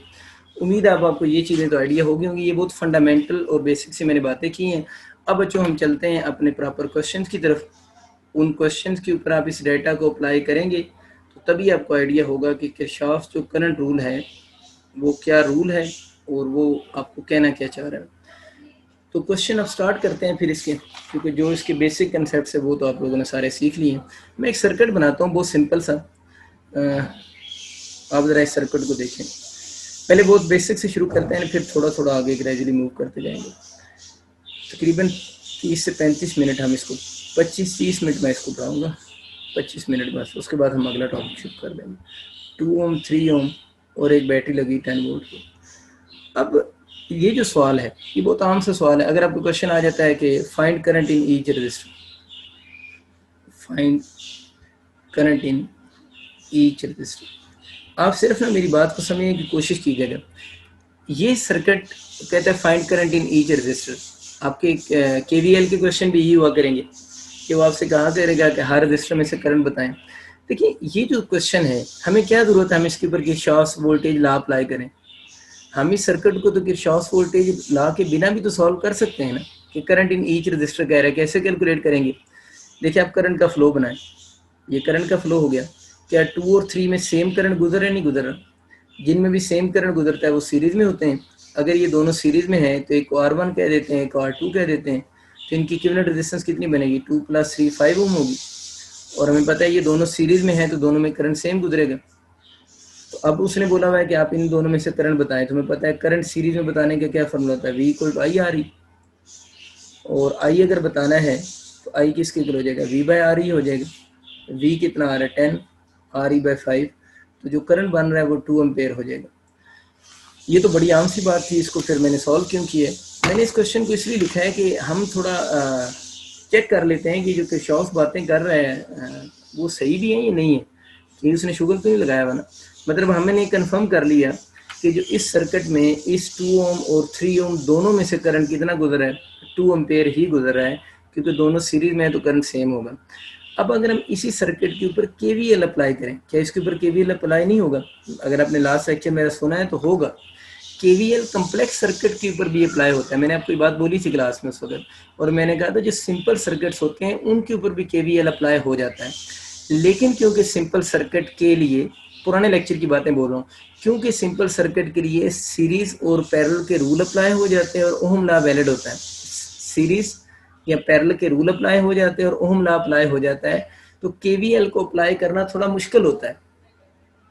इसलिए हम सिंपल सर्किट्स के लिए केवीएल को यूज नहीं करते, क्योंकि इसको अप्लाई करना थोड़ा मुश्किल है। अदरवाइज केवीएल जो होता है वो कम्प्लेक्स सर्किट को भी सॉल्व कर लेता है और उससे सिंपल सर्किट्स भी सॉल्व होते हैं। इस बात जो मैंने बोली थी प्रीवियस लेक्चर में, मैंने कहा था ये बात अभी आपको समझ नहीं आएगी, अभी मैं उसको प्रूफ करवा देता हूँ। सपोज करें ये सर्किट है, कोई बंदा कहता है नहीं जी मैंने इसको केवीएल से सॉल्व करना, या ठीक ABCD। केवीएल के लिए क्या ज़रूरी होता है, करंट का फ्लो तो बन गया, अब लूप आपने डिसाइड करनी है। और हमने लूप का क्या रट्टा लगाया, हम लोगों ने लूप को क्लॉकवाइज ही लेना होता है हमेशा, हम क्लॉकवाइज लेंगे। अब क्लॉकवाइज चल रहे हैं, ए से चलना शुरू हो गए। काम क्या है, 2 और 3 ओम में करंट बताना। आप ए से बी तक गए, कोई चीज़ नहीं है। अब आप बी से सी तक जा रहे हो, किधर जा रहे हो, करंट आई है और आप बी से सी तक जा रहे हो। तो देखिए आपकी मूवमेंट और करंट, ये आपकी मूवमेंट है, आप क्लॉकवाइज सर्किट को सॉल्व करते हुए मूव कर रहे हो, ठीक है, आप क्लॉकवाइज मूव कर रहे हो। आप बी से सी तक जा रहे हैं, आपकी मूवमेंट और करंट की डायरेक्शन सेम है, तो V = IR होता है ना, पोटेंशियल डिफरेंस। V = IR होगा पोटेंशियल डिफरेंस। तो R यहाँ पर कितने ओम है, 2, करंट कितना गुजरा I, तो इसके लिए हम क्या लिखेंगे, -2I नहीं लिख सकते। इस केस के लिए आप लोगों ने यहाँ पर क्या लिख सकते हैं, -2I इसकी वैल्यू लिख सकते। अच्छा, तो मैं ये कह रहा था कि अगर हम इस सर्किट के ऊपर इसको अप्लाई करते हैं ना, तो आप जरा देखिए इसमें आपकी मूवमेंट और करंट की डायरेक्शन सेम है, तो हम IR लिखने की बजाय ना करंट के साथ उस रेजिस्टेंस को लिख सकेंगे। माइनस साइन क्यों लगा दिया है, क्योंकि दोनों की डायरेक्शन सेम है। अब आप आ रहे हो C से D तक, तो करंट भी बच्चों, करंट इस बैटरी को देख के लगाया मैंने, करंट भी C से D तक है, आपकी मूवमेंट और करंट की डायरेक्शन सेम है IR, तो कितना हो जाएगा, -3I हो जाएगा। अब आप गुजर रहे हैं D से A तक, तो आप किधर आ रहे हैं, लो पोटेंशियल से बैटरी के हाई की तरफ आ रहे हैं, तो इसकी EMF का साइन कौन सा होगा, पॉजिटिव। ये कौन सा रूल है, KVL sum of potential drop in a close path equal to 0 होगा। अगर sum of close path in a close circuit equal to बच्चों 0 होगा, तो अब जरा देख लें ये कितना बन जाता है, -5I + 10 volt is equal to क्या हो जाएगा, 0 हो जाएगा। आप 5 को सिर्फ ले जाएं, 5i इक्वल टू 10, तो आई किसके इक्वल हो जाएगा, 10/5। आई कितने एम्पेयर होगा, 2 एम्पेयर। तो देखिए हम लोगों ने अपने पुराने मेथड से निकाला है तभी आंसर 2 एम्पेयर ही आया है। केवीएल अप्लाई करके निकालेंगे तब भी आंसर 2 एम्पेयर ही आएगा। तो बताने का मकसद ये था कि जो अगर कभी एमसीक्यू आ जाए कि जो केवीएल होता है वो कम्प्लेक्स सर्किट्स के लिए है, ये सिंपल सर्किट्स के लिए भी है, तो आप लोगों ने ऑप्शन में क्या चूज़ करना है, बोथ ऑप्शन चूज़ करना है। Series and parallel combination of register जो है और ओहम लॉ की जो एप्लीकेबल हैं वो किसके लिए हैं, वो सिर्फ सिंपल सर्किट्स के लिए एप्लीकेबल हैं, वो कम्प्लेक्स सर्किट्स के लिए एप्लीकेबल नहीं है, क्योंकि उस कम्प्लेक्स सर्किट में हम रजिस्टर को डिसाइड ही नहीं कर पा रहे होते कि जिस रजिस्टर की हम बात कर रहे हैं आइदर वो रजिस्टर सीरीज में लगा हुआ है या वो रजिस्टर पैरेलल में लगा हुआ है। एक और एमसीक्यू इसका लेते हैं, ये अपने पास अब सर्किट इसका ड्रॉ कर लें। इसका सर्किट कुछ यूँ है, यहाँ पर एक रजिस्टर लगा लें, से 2 ओम का है, इसके साथ यहाँ पर एक बैटरी लगाते हैं, बैटरी यहाँ पर एक रजिस्टर लगा लें 1 ओम का, चलिए इधर आ जाते हैं, यहाँ पर भी एक रजिस्टर लगा लें, आप चले 2 ओम का लगा लें, इसके सामने भी बैटरी लगा लें। नीचे भी प्यारा नहीं लग रहा है, एक आधा फूल सा बना ही नहीं चला। मैंने 2 बैटरी लगाई, 4 वोल्ट, इसकी थोड़ी बड़ी 10 वोल्ट कर लेते हैं, 1 ओम, बाकियों को 2 करा, ठीक है। और वही क्वेश्चन है, find current in each resistor. देखिए ना, ये बिल्कुल वही आपकी बुक वाला सर्किट बन गया ना जो उसने एक्सप्लेनेशन के लिए दिया हुआ है, सिर्फ उसमें 2 रजिस्टर्स हैं, इसमें ज़्यादा रजिस्टर्स हैं, और पूछ रहा है करंट बताएं थ्रू ईच रजिस्टर में से। तो वही ये बुक वाला सवाल है ना, अब आपकी असाइनमेंट है वो, जो भी मैंने सर्किट सिंपल सॉल्व करवाया था जिसकी 2 डिफरेंट इक्वेशन बनाई हैं, उसमें सिर्फ आप लोगों ने बच्चों ये करना है कि दोनों बैटरीज को खुद से वोल्टेजेस असाइन करें, मतलब जो दोनों बैटरीज हैं ना कोई इनको वोल्टेजेस असाइन कर दें। और मैं ये कह रहा हूँ यार, ये करो ना, इस बैटरी को लिख लेना 10 वोल्ट, सपोज कर लें, इस बैटरी को लिख लेना 4 वोल्ट, इस रजिस्टर की रेजिस्टेंस लिख लेना 2 ओम, और इसकी रेजिस्टेंस लिख लेना 4 ओम। समझ आ गया सवाल, 2 ओम, 4 ओम, 10 और 4 वोल्ट, ठीक हो गया। अब वो आपसे कहेगा कि इन रजिस्टर में से करंट बताएं। आप लोगों ने R1 में से भी करंट बताना और किस में से, R2 में से भी फ्लो होने वाला करंट बताना है। तो ये आप इस तरह आप इसको सॉल्व कर सकते हैं। आपको पता तो चल ही गया होगा कि बेसिकली जो सीरीज में लगे हुए हैं तो जो करंट R1 में से होगा वही R2 में से भी होगा, ठीक है। तो वही क्वेश्चन मैं दोबारा सॉल्व कर रहा हूँ, सिर्फ मैंने इसमें थोड़ी बैटरी ज़्यादा रजिस्टर थोड़े ज़्यादा कर दिए हैं, और पूछ रहे करंट थ्रू ईच रजिस्टर बताएं। तो ये शक की हमें कोई नहीं है इसमें, क्योंकि इसमें हमारे पास क्या हो रहा है कि एक ही क्लोज पाथ है तो हर रजिस्टर में से करंट सेम होगा। अब हम लोगों ने इसको सॉल्व करना है, ABCD क्या बातें मैंने बताई थी, 2 बैटरी लगी हो तो करंट किसको फॉलो करेगा, एक सिंगल लूप की बात हो रही है, सिंगल लूप में अगर 2 बैटरी लगी हुई हो तो करंट उसको फॉलो करेगा जिसकी EMF ज़्यादा होगी। तो इसकी EMF को बच्चों हम E1 बोल लेते हैं, इसकी EMF को E2 कह लेते हैं। आप सबको नज़र आ रहा है कि E1 ग्रेटर है किससे, E2 से। अगर E1 ग्रेटर है E2 से तो करंट E1 को फॉलो करेगा। अगर करंट E1 को फॉलो कर रहा है तो यूँ जनाब आपका करंट जो है वो कौन सी बनती है डायरेक्शन, एंटी क्लॉकवाइज सर्किट में करंट फ्लो कर रहा है। ये देख लें, इस सर्किट में एंटी क्लॉकवाइज बच्चों करंट फ्लो कर रहा है, ठीक हो गया। अब आप लोगों ने इसके ऊपर अप्लाई करना है KVL, current through each resistor बताने के लिए। फिर रिपीट कर रहा हूँ, सारे रजिस्टर में से करंट सेम है, सारे रजिस्टर में से करंट सेम है, तो इसका मतलब है कि करंट आप कैलकुलेट करें तो सब में इक्वल ही करंट फ्लो करेगा। आप लोगों ने बोला बैटरी में से आई करंट अगर निकाला है ना, इसमें आई करंट को इंटर भी करना है, ये बैटरी के लिए रूल होता है। ये बात आगे चल के बड़ी यूज़ होगी, अभी तो आपको बात आम सी लग रही होगी। मैंने बोला जिस बैटरी से करंट की डायरेक्शन अब लेते हैं, अगर उसमें से आई करंट निकालते हैं तो सर्किट में घुमाकर वापस जब आएंगे तो आई करंट ही उसमें इंटर भी करना है।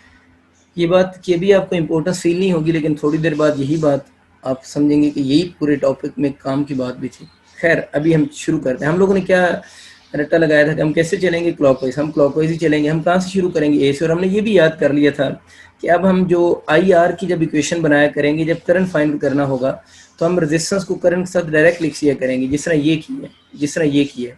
और E1 E2 नहीं लिखा करेंगे, डायरेक्ट उसकी वोल्टेज लिख दिया करेंगे, ताकि हमारा टाइम बच जाए। क्योंकि अब हम बोर्ड का पेपर तो सॉल्व नहीं कर रहे ना, तो इसलिए हमने कुछ छोटे छोटे अपने शॉर्टकट खुद से बना लिए, आपने भी बना लिए हैं, मैं यही समझ रहा हूँ। अब जनाब आपकी मूवमेंट शुरू होगी, आप ए से बी तक जा रहे हैं, इसमें से गुजरे हो, इसमें से किधर गुजरे, लो से आई तक। आप अपनी कहानी की बात हो रही है, हम किधर जा रहे हैं, हम जा रहे हैं ए बी सी डी से वापस ए तक, ठीक है। ये आपको पता क्लॉकवाइज है, हम ऊपर जा रहे हैं, तो इसकी जो वोल्टेज का साइन होगा पॉजिटिव। अब मैं बच्चों वी भी साथ में नहीं लिखूंगा, वो स्टूपिड सी बात है लिखना। अगर वी लिखना है तो फिर करंट के साथ एम्पेयर भी लिखूँ, इसलिए नहीं लिख रहा। लिख भी दे तो कौन सा एग्जामिनर ने देखना है, कि आप छुपा के रख लीजिएगा अपने पास वो पेज जहाँ पे लिखा होगा। माइनस से प्लस की तरफ जा रहे हैं तो पॉजिटिव आ जाएगा। अब जनाब ये करंट की डायरेक्शन है जो आप डिसाइड कर चुके हुए। अब आप करंट नीचे आ रहे हैं और आपकी मूवमेंट करंट के अपोजिट है, आप ऊपर जा रहे हो ना, तो अपोजिट डायरेक्शन में साइन क्या होता है, पॉजिटिव। अगर साइन पॉजिटिव होता है तो आई की वजह से 2 ओम में आई आर होता है जनाब। आई कितना है तो नहीं पता, ओम कितना है, 2 ओम है, तो 2 आई करंट हो गया ना।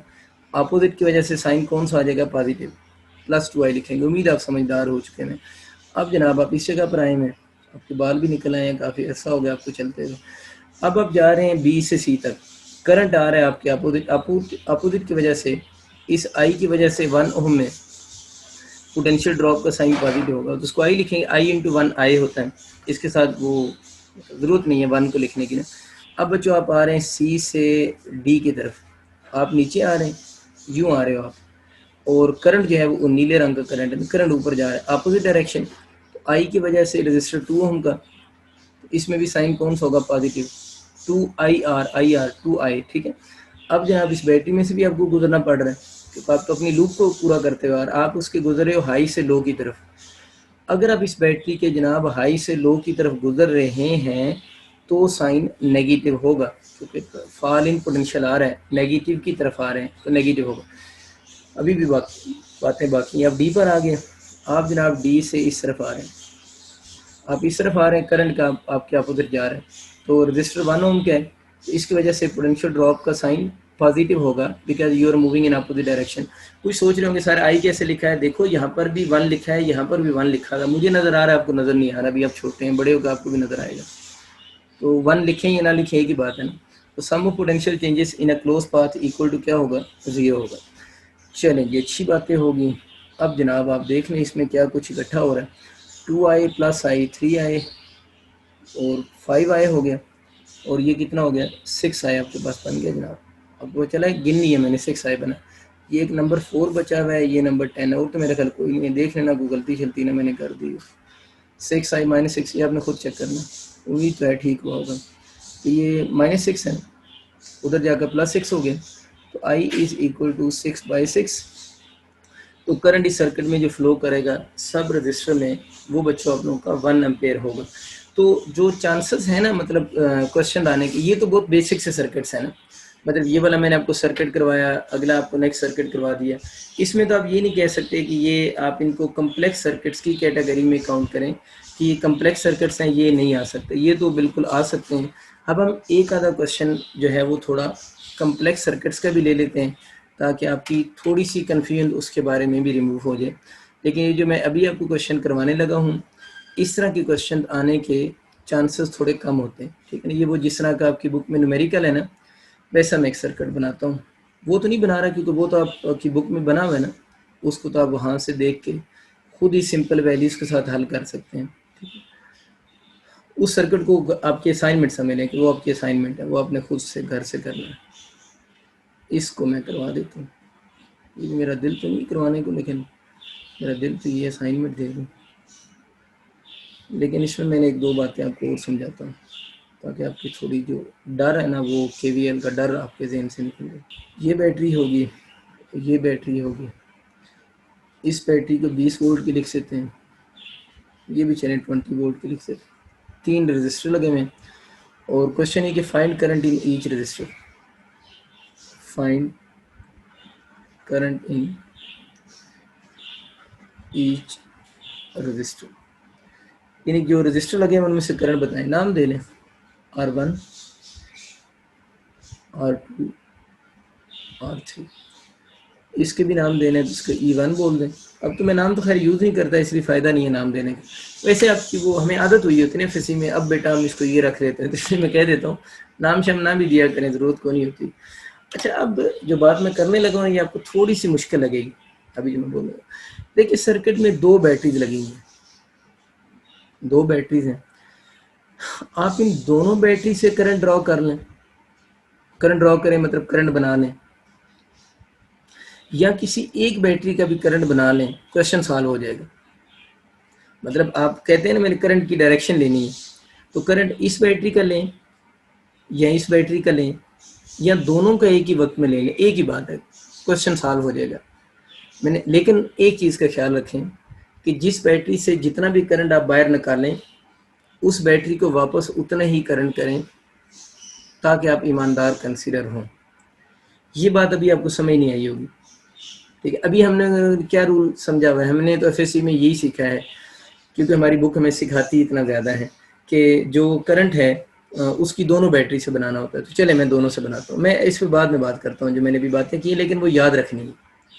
मैंने इधर से भी करंट निकाल दिया, इस करंट को मैंने बोल दिया I1, इस करंट को मैंने बोल दिया I2, इधर से करंट I1 निकाला, इधर से करंट I2 निकाला, ठीक। यहाँ से जनाब करंट होता हुआ इस तरफ चला गया, इधर से करंट I1 पहुंचा, उधर से करंट, वो पता है मैं कन्वेंशनल करंट ही बना रहा हूँ, उधर से करंट इस जगह पर I2 पहुंच गया। ये जनाब आ गया आपका जंक्शन, जंक्शन है, नोड है, जंक्शन 1 2 3, 3 वायर है, एक एक इधर से 2 3।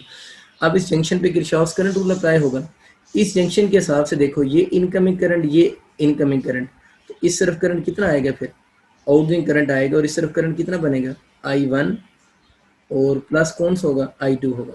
कुछ बच्चे सोचते हैं सर इधर से करंट आ रहा है, वो कहते हैं सर इधर से करंट इधर चला जाएगा, इधर से करंट इधर चला जाएगा।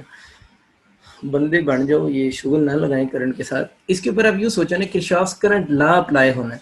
जब लॉ आ जाता है तो फिर रीज़न ख़त्म हो जाती है। मतलब रीज़न का मतलब ये एक एक्सप्लेनेशन देने की ज़रूरत नहीं रहती। जिस हम कहते हैं ना कि आइडियल हीट इंजन नहीं पॉसिबल, उसकी आइडियल हीट इंजन की 100% एफिशिएंसी होना पॉसिबल नहीं होता। तो हम कहते हैं कि अगर आइडियल है तो फिर 100% क्यों नहीं बोल रहे, तो हम उसकी रीज़न बताते हैं कि ये सेकंड लॉ ऑफ थर्मोडायनेमिक्स के अगेंस्ट है। तो जिस बात में लॉ इन्वॉल्व हो जाता है उसको फर्दर फिजिक्स के अंदर हम एक्सप्लेन नहीं करते। तो हमें पता है ये जंक्शन है, जंक्शन के हिसाब से ये incoming, sum of incoming equal to sum of outgoing. तो इधर से इनकमिंग, नीचे करंट कितना आएगा, I1 प्लस I2। नीचे अगर I1 प्लस I2 आ रहा है, ये 2 एम्पेयर है, ये 3 एम्पेयर है, नीचे 5 एम्पेयर आ रहा है, इसका मतलब I1 का कुछ हिस्सा उधर और I2 का कुछ हिस्सा इधर नहीं आ जा रहा। उम्मीद आपको बात समझ आ गई होगी। अच्छा, अब जरा सोचें, मैंने क्या एक लाइन बोली थोड़ी देर पहले, मैंने बोला था जिस बैटरी से जितना करंट निकालेंगे उसको वापस भी उतना ही करंट करोगे, ये बात याद होगी। अब यहाँ पर आप आ गए और इधर ऊपर से नीचे कितना करंट आ रहा है, I1 प्लस I2 करंट आ रहा है। अब हमें पता है इधर करंट कितना लेकर जाना है और इधर करंट कितना लेकर जाना है। ये बैटरी में से कितना करंट निकाला है, I1, जिसको वापस कितना देना है, I1। तो ये कहेगी बैटरी चलो अपना I1 लो और यहाँ से इधर चले जाओ, ये इसका I1 इधर आ गया। इस बैटरी से कितना करंट निकाला था, I2, तो I1 से कहेगा चलो तुम भी अपनी तरफ चले जाओ ताकि अपनी बैटरी को खुश करो, I2। लेकिन निकाला भी I2, डाला इंटर भी I2 किया, इसमें भी I2 1 निकला है और इंटर भी I1 किया। उम्मीद है आपको वो एक लाइन समझ आई होगी कि जिस बैटरी में से जितना करंट निकालना है उतना ही दाखिल भी करना है। और यहाँ पर जो कन्फ्यूजन है वो आपको ख़त्म हो चुकी होगी, क्योंकि यहाँ पर लॉ अप्लाई हो रहा है, किरचॉफ्स करंट लॉ यहाँ पर अप्लाई हुआ है, तो आपको मसला नहीं बनना चाहिए। अब रहेगी बात कि आप लोगों ने R1, R2 और R3 में से करंट का फ्लो बताना है। आप इस लूप को नाम दे दें, ये ABCDEF। थोड़ी खिचड़ी मच गई, मेरे ख्याल है ज़्यादा चीज़ें होगी। आप सबसे पहले अपनी लूप 1 को सॉल्व करें, थोड़ा क्वेश्चन मुश्किल है। लूप 1 को सॉल्व करें तो ABCFA हो जाएगा। हम लोगों ने तो आपको बोला था ना कि आप लोग उसी तरह चलते रहें, मतलब क्लॉकवाइज ही चलते रहे ना, ABCFA, हाँ ये क्लॉकवाइज है। अब आप ज़रा देखें आप किधर से किधर चल रहे हैं। अब आप जल्दी से कीजिएगा थोड़ी सी, आप इधर जा रहे हैं, आप इस बैटरी की किधर, अब मैं नहीं बनाऊंगा, आप बंदे बना बना के मैं थक गया हूँ। अब आप सोचें खुद ही, A से B तक जा रहे हो, बेहतर तो ये खुद से इक्वेशन लिखो ना इसकी, तो वो ज़्यादा अच्छा होगा। आप A से B तक जा रहे हो, आप लो से हाई की तरफ जा रहे हो, हाई की मतलब राइजिंग पोटेंशियल की तरफ जा रहे हो, तो इस EMF का साइन जो होगा वो पॉजिटिव होगा, +20 मुझे लिखना चाहिए। +20 मुझे इसलिए लिखना चाहिए कि साइन पॉजिटिव होगा। अब ये जो रजिस्टर 10 ओम का है, इसमें आप भी बी से सी तक जा रहे हो, करंट भी बी से सी तक ही जा रहा है, तो आपकी मूवमेंट, ये आपकी मूवमेंट और करंट की डायरेक्शन सेम है, तो इसका साइन नेगेटिव होगा। तो ये जो चीज़ बननी चाहिए मेरे ख्याल है -10I1 होना चाहिए, क्योंकि डायरेक्शन सेम है। अब आप अपने लूप पहले हल करोगे ना, आप सी से एफ तक आ रहे हो, रजिस्टर कौन सा आ रहा है, R2 तो नहीं होना चाहिए इसको, अच्छा उसको R से ही बोला हुआ, ठीक है, ये R2 ही है, ये R2 है, नंबर कोई फर्क नहीं पड़ता कौन सा हमने R2 लिखना है इसके साथ। अब इस R2 में से करंट कितना गुजर रहा है, यानी 10 ओम में से करंट कितना गुजर रहा है, I1 + I2। आप इस सर्किट को सॉल्व करते हुए किधर आ रहे हो, नीचे, ताकि मेरी लूप पूरी हो। आप भी नीचे आ रहे हो, करंट भी नीचे आ रहा है, तो I1 + I2 की वजह से इस 10 ओम में पोटेंशियल ड्रॉप का साइन नेगेटिव होगा। क्यों नेगेटिव होगा, क्योंकि आपकी मूवमेंट और करंट की जो डायरेक्शन है वो बच्चों क्या आ रही है, सेम आ रही है। अब आप F पॉइंट पर आ गए, F से A पर आओगे, कोई चीज़ नहीं लगी, लूप कंप्लीट होगी, sum of potential changes in a close path equal to 0 होगा। अब इस ब्रैकेट को ओपन कर लो, +20 -10I1 माइनस क्या हो रहा है 10I1 -10I2, मतलब सिंपल मैंने उस ब्रैकेट को ओपन कर दिया। अगर आप उस ब्रैकेट को ओपन करोगे तो बाकी चीज़ें देखें आपके पास जो बच रही हैं इस केस में, ये जो 20 आपको बस बचा हुआ है, इसको दूसरी तरफ भेजो, माइनस माइनस मिलकर क्या हो जाएंगे, माइनस माइनस माइनस लेंगे, बस ऐड हो जाएंगे, -20I1। अगर ये -20I1 बन रहा है, -20I1 हो गया, और इधर क्या बच गया, -10I2 इक्वल टू, ये +20 है, इधर आकर -20 हो जाएगा। आप इस क्वेश्चन को थोड़ा सिंप्लीफाई करने के लिए ये काम करें कि इस इक्वेशन में इसको 10 से डिवाइड ही कर दो। चलिए -10 से डिवाइड कर देते, -10 से करेंगे तो कितना हो जाएगा, 2I1 + I1 इक्वल टू +2 हो जाएगा। तो ये आपका इक्वेशन बन गई, 2I1 + I1 इक्वल टू 2। इसकी कैलकुलेशन थोड़ी चेक कर लेना, कहीं पर कोई गड़बड़ ना होगी, वो दोबारा देख लेते हैं। यहाँ से आप गए 20, यहाँ से कितना बना, -10I1 और -10I1 + I2, लूप कंप्लीट होगी। -10I1 आप लोगों ने किया, -10I1 और ये -20 हो गया, -10I2 हो गया, 2 से डिवाइड किया, तो ये इक्वेशन तकरीबन लग रहा है बन रही है। उम्मीद है इसमें कोई गड़बड़ नहीं हुई हो, ठीक है। अच्छा, नेक्स्ट इसमें आगे चलते हैं। दूसरी जो लूप है उसको आप यहाँ से शुरू कर लें, किसी भी जगह से शुरू कर लें, बस हम लोग वो जो रूल रखा है ना क्लॉकवाइज लेने वाला, उसी को फॉलो कर लेते हैं, यूँ चलते रहें। आप C से D पर आएँ, D से E पर चले जाएँ, E से F पर और F से C पर आ जाएँ। अपनी ये कन्फ्यूजन ख़त्म करें कि मैंने C से शुरू करना है। आपको पता तो चल गया आप लोगों ने क्लॉकवाइज मूव करना है, जिधर से मर्जी शुरू करें आंसर सेम आए। चले हम C से D तक जाते हैं। अब ज़रा खुद सोचो, इधर करंट I2 है, अब आप C से D तक जा रहे हो, ये रजिस्टर कौन सा है, 10 ओम का है, ये रजिस्टर 10 ओम का है, और आप इसमें इस डायरेक्शन में मूव कर रहे हो, ठीक। तो अगर आपकी मूवमेंट और करंट की डायरेक्शन एक दूसरे की क्या आ रही है, अपोजिट। अगर आपकी मूवमेंट और करंट की डायरेक्शन अपोजिट है, तो अपोजिट की वजह से क्या बनेगा, ये फिर 10I2 हो जाना चाहिए, 10I2 बनेगा इस केस में, 10I2 बन गया। अच्छा, उसके बाद आप किस जगह पर आ गए, पता चल गया ना प्लस क्यों लिखा है, क्योंकि आपकी मूवमेंट और करंट की डायरेक्शन अपोजिट। अब आप डी से ई तक आ रहे हो, तो आप इस बैटरी में गुजर रहे हो इसके हाई से लो की तरफ। अगर इस बैटरी में आप इसके लो से हाई की तरफ गुजर रहे हो तो नेगेटिव की तरफ जा रहे हो, तो इसमें आपके पास क्या आना चाहिए, -20 आना चाहिए, क्योंकि उसके आप हाई से लो की तरफ गुजरे हो। अब आप ई की तरफ आ गए, तब हम लोगों ने ई से किसकी तरफ जाना है, एफ़ की तरफ जाना है, तो कोई चीज़ नहीं। अब आप एफ से सी तक जाओगे ताकि लूप कंप्लीट हो।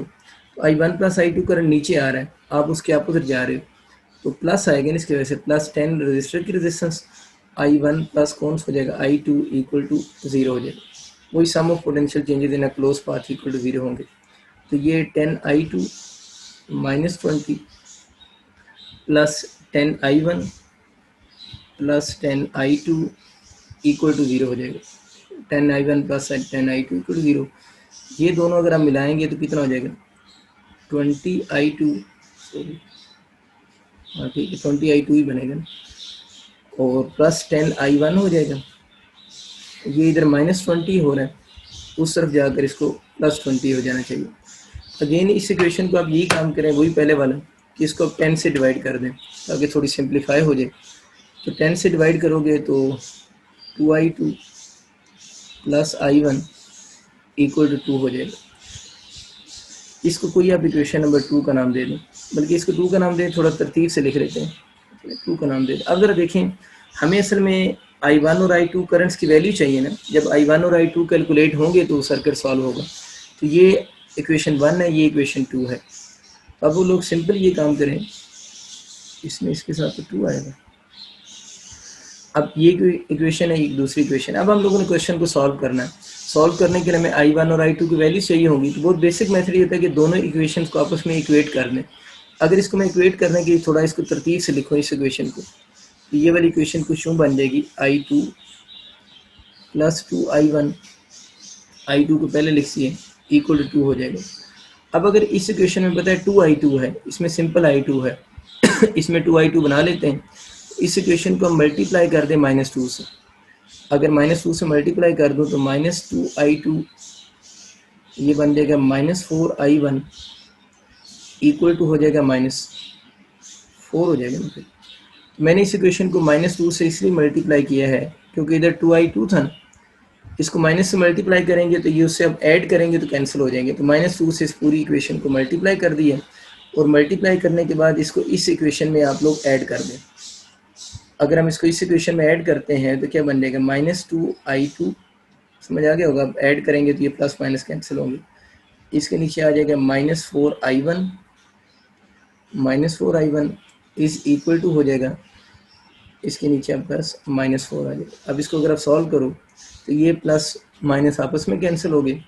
ये अगर हम सॉल्व करेंगे तो -3i1, अब समझ आ रहा होगा, इक्वल टू -2 हो जाएगा।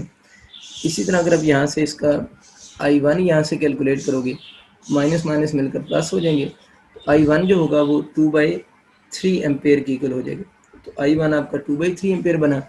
इसी तरह आप इस इक्वेशन में जिस तरह आप लोगों ने i1 कैलकुलेट किया है, अगर कि कैलकुलेशन में प्लस माइनस का इशू नहीं हो गया, तो इसी तरह आप किसी एक इक्वेशन में यूज़ करके, सपोज करें ये बेसिक इक्वेशन है, इक्वेशन 1 में इसको पुट करो ना, तो यहाँ से इक्वेशन 1 में पुट करके आप यहाँ से क्या निकाल सकते हैं, i2 भी कैलकुलेट कर सकते हैं।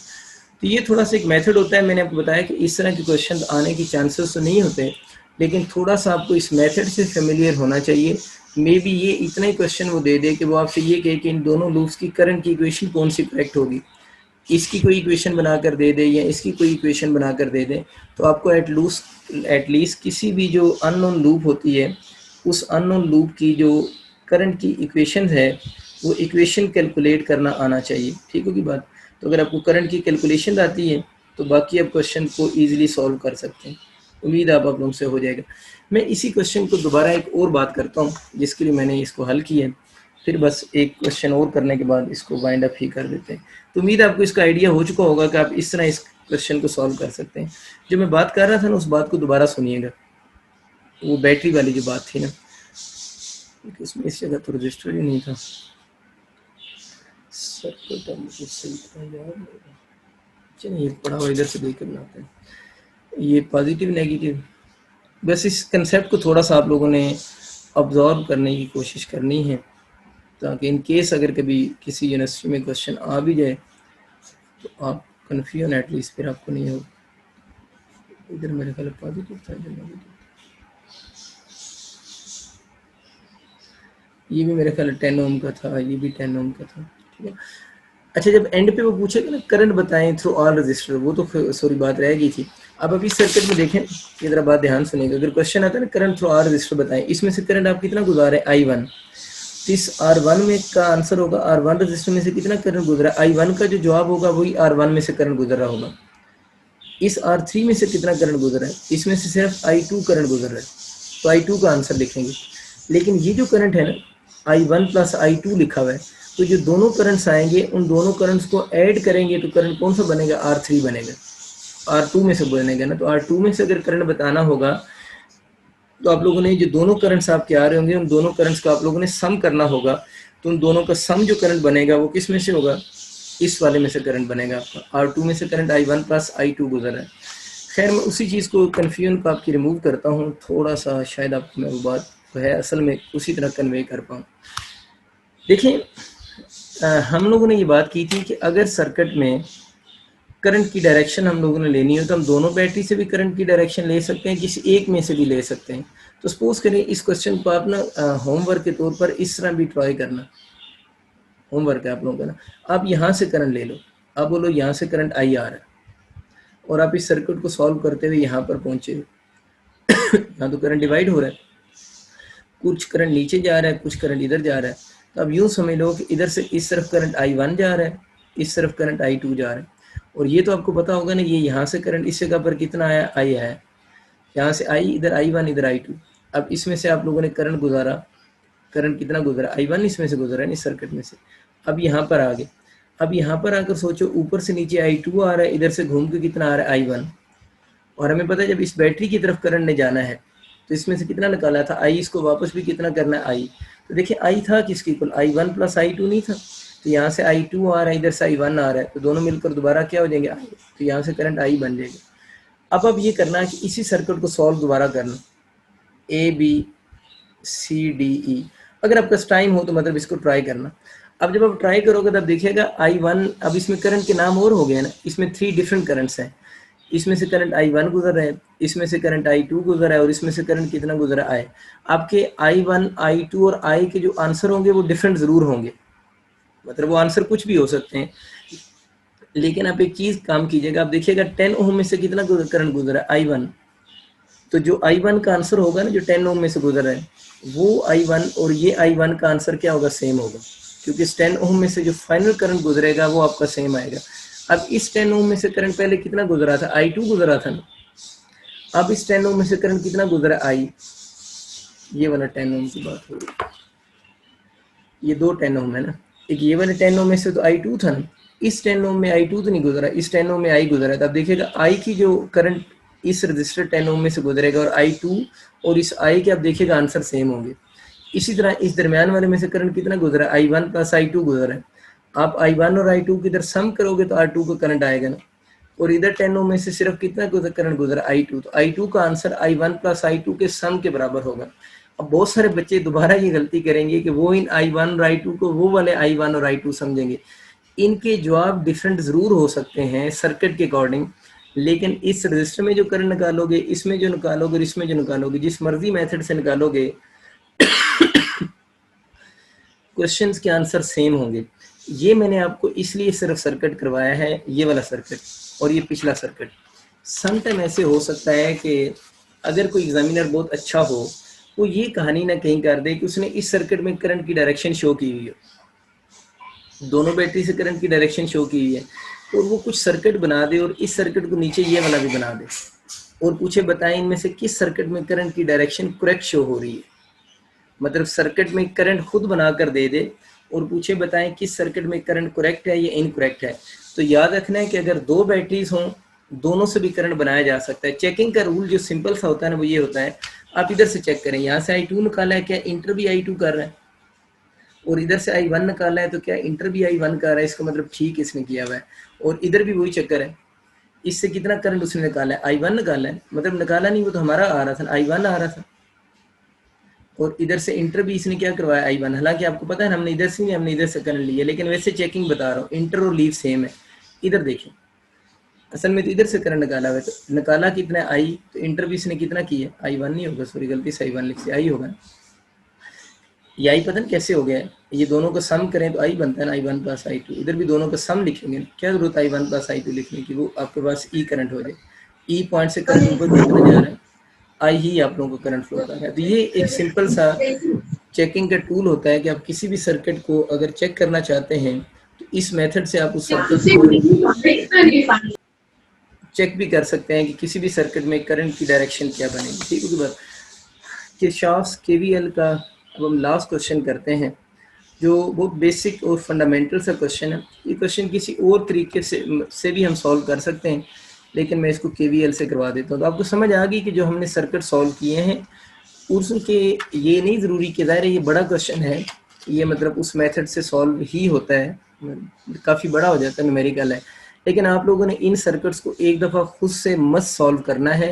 और दूसरी बात, जो मैंने करंट का थोड़ा सा आपको रूल बताया है, तो करंट के डायरेक्शन को शो करने का रूल भी माइंड में रखना है। ये रूल आपको तब क्लियर होगा जब आप इस सर्किट के ऊपर वो रूल अप्लाई करेंगे। और एक और चीज़ का ख्याल रखना, जब एंड पे नेगेटिव साइन आ जाएगा ना, आप लोगों ने अगर ये अप्लाई किया तो मे भी एक आधे करंट के साथ नेगेटिव भी आएगा, तो आप उस नेगेटिव साइन को इग्नोर कर देंगे, क्योंकि नेगेटिव साइन क्या शो करेगा कि आपने जो करंट की डायरेक्शन ली है असल में करंट की डायरेक्शन उसके अपोजिट है। समझ की बात की ना। तो जब आप इस सर्किट को सॉल्व कर रहे होते हैं तो एंड पे अगर नेगेटिव साइन आ जाए तो हम उसको इग्नोर कर देते हैं, क्योंकि नेगेटिव साइन ये शो कर रहा होता है कि जो करंट की डायरेक्शन आप ले रहे हैं असल में करंट उसकी क्या फ्लो कर रहा है, अपोजिट फ्लो कर रहा है। नेगेटिव के मीनिंग ये होते हैं, या सादा लफ्ज़ों में हम नेगेटिव साइन को इग्नोर कर देंगे। एक बस आखिरी सर्किट जो कि आगा खान यूनिवर्सिटी में बहुत पहले उसने दिया है, ये वाला क्वेश्चन, वो 2010 से पहले की स्टोरी है कोई ये। मैं एक सिंपल था वो सर्किट बनाता हूँ, मैं इसको केवीएल से करवाऊंगा, लेकिन इसको केवीएल के वैसे बिना भी किया जा सकता है सर्किट को। ये बैटरी लगा दोबारा सेम सर्किट बनाए टोटल। अच्छा, ये सारे 2-2 वोल्ट के हैं, ये भी 2 वोल्ट का है, ये भी 2 वोल्ट का है, ये भी 2 वोल्ट का है, ये भी 2 वोल्ट का है, ये 1 ओम कर लें, ये भी 1 ओम, ये भी 1 ओम। अच्छा, क्वेश्चन उसका ये है कि मैं चले इसकी पूरी वर्डिंग लिख सकता हूँ जिसका क्वेश्चन आया था। क्वेश्चन इसकी पूरी वर्डिंग दी कि find current in each resistor, find the current in each resistor, her register में से करंट बताएं। और कुछ ऑप्शन यूं थे, 0.25 एम्पेयर था, इसके बाद 0.5 एम्पेयर था, 0 एम्पेयर था, डेल्टा ऑप्शन 0.125 एम्पेयर था। इस तरह के क्वेश्चन। इसका एक मतलब तो यहाँ से क्वेश्चन देख के ये समझ आ जाता है कि सब रजिस्टर में करंट सेम होगा। ऑप्शन ही ऐसे लिखे हुए हैं, find current in each resistor, और आगे एक एक ऑप्शन लिखा हुआ है। तो इससे ये बात तो हमें समझ आ गई कि इन सब में जो करंट की जो मतलब करंट होगा सब रजिस्टर में, इसमें इसमें और इसमें तीनों में करंट सेम होगा। तो हम किसी एक का करंट कैलकुलेट कर लेते हैं, फिर तो सब के ऊपर हम वही रूल अप्लाई कर लेंगे, तो ये मतलब वो चीज़ होगी। अब आप लोगों ने इसमें ले लेना है ए बी सी डी, और हम लोगों ने क्या रूल बनाया हुआ है कि हम उसमें कैसे चलते हैं, सॉरी क्लॉकवाइज चलते हैं। अब करंट की डायरेक्शन लेनी है, वो आपको पता है इस बैटरी की वजह से लें, इसकी वजह से लें, कोई फ़र्क नहीं पड़ता, वो आपको क्लियर हो चुका है। मैं एक की वजह से ले लेता हूँ, पता चल गया है। 2 बैटरीज हैं, दोनों की वजह से करंट बना लें, किसी एक की वजह से बना लें, कोई फ़र्क नहीं पड़ेगा। मैं इसी की वजह से ले रहा हूँ, सपोज कर लेता हूँ ये आपके पास इस लूप में करंट की डायरेक्शन हो जाएगी, यानी इस, या चलें इस बैटरी को छोड़ें, हम इधर से काम शुरू करते हैं, थोड़ी ज़्यादा डिटेल से बात कर लेते हैं, यानी कि करंट की ओवरऑल जो डायरेक्शन है वो कहीं एक से शुरू कर लेते हैं, इधर से शुरू करते हैं ताकि आपको थोड़ा ज़्यादा कंसेप्ट ब्रॉड हो जाए। करंट की डायरेक्शन यानी इधर से शुरू करते हैं। थोड़ा ध्यान से देखिएगा, मैं सिर्फ वो समझाना चाह रहा हूँ आपको, दोबारा जो पहले बात की है ना वो कंसेप्ट, करंट की डायरेक्शन का कभी सवाल आ जाए तब करते हैं। हम इधर से शुरू कर लेते हैं, इधर से मैं जनाब इस बैटरी से करंट निकाल रहा हूँ आई, इस जगह पर करंट पहुंचा और करंट आकर हुआ डिवाइड, करंट आई निकला, डिवाइड हुआ। इस करंट को मैंने बोल दिया I1, थोड़ा ध्यान से सॉल्व करना पड़ेगा। इस करंट को बोल दिया I2, I1 और I2 हो गए। अब आगे यहाँ पर करंट आ गया। अगर आप सोच रहे हैं सही तरह बात को, तो यहाँ से करंट इधर कितना आ रहा है, I1 आ रहा है। अब जब यहाँ पर करंट आएगा, अब ये नहीं डायरेक्शन नहीं, क्योंकि हम उधर से शुरू कर रहे हैं।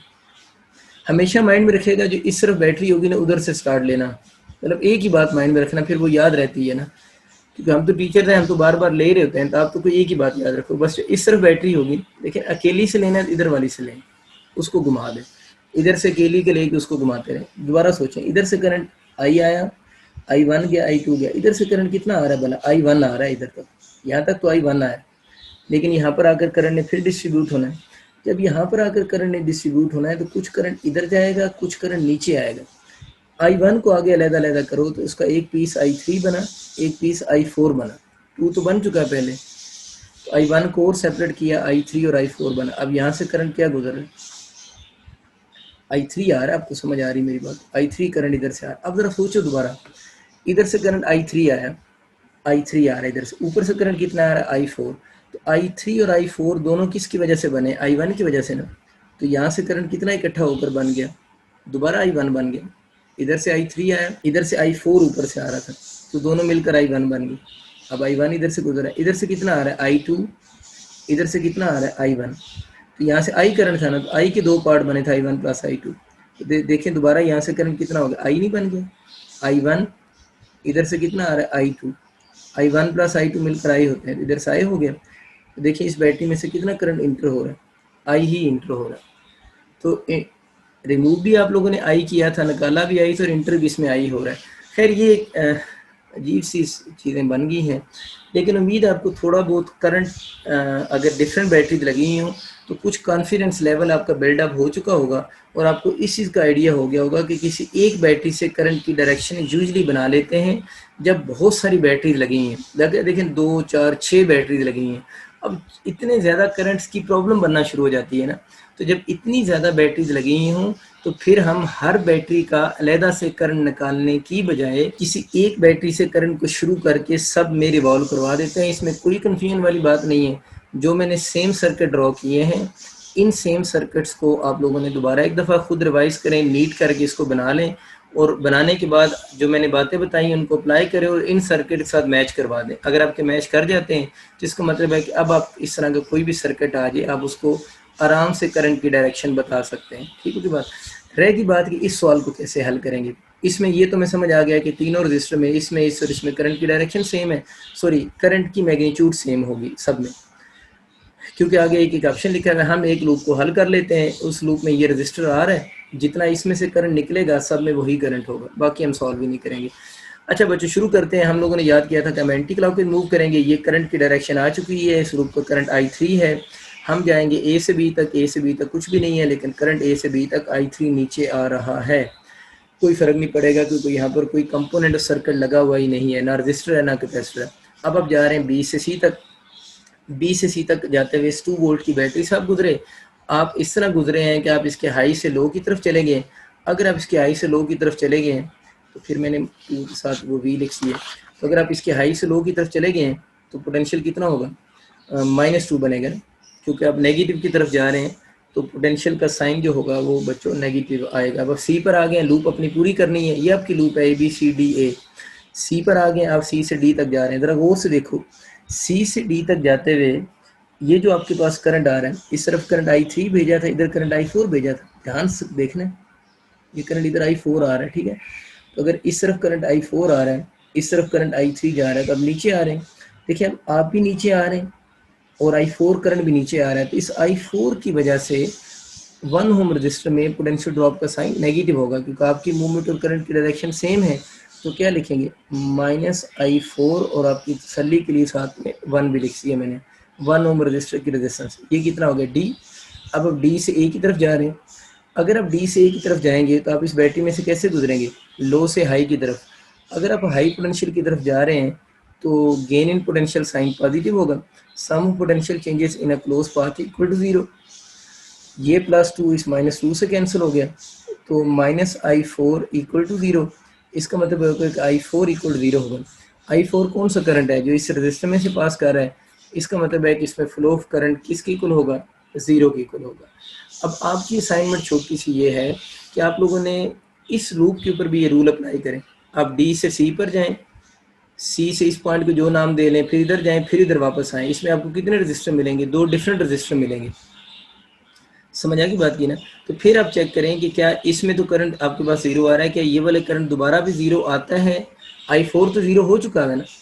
अब आप लोगों की कंफर्मेशन क्या है कि इसमें तो करंट निकल चुका है। अब I2 का करंट निकालना है। I2 में से अगर आप लोगों ने करंट निकालना है तो लूप तो आपको ये पूरी लेनी पड़ेगी। ये पूरी लूप लोगे ना, तो दोबारा ट्राई करो कि क्या I2 का करंट 0 की इक्वल आ रहा है या नहीं आ रहा, और मस्ट I2 0 आएगा। फिर आप इस करंट को भी चेक करना, इस रजिस्टर के क्रॉस पे करंट 0 आ रहा है नहीं आ रहा।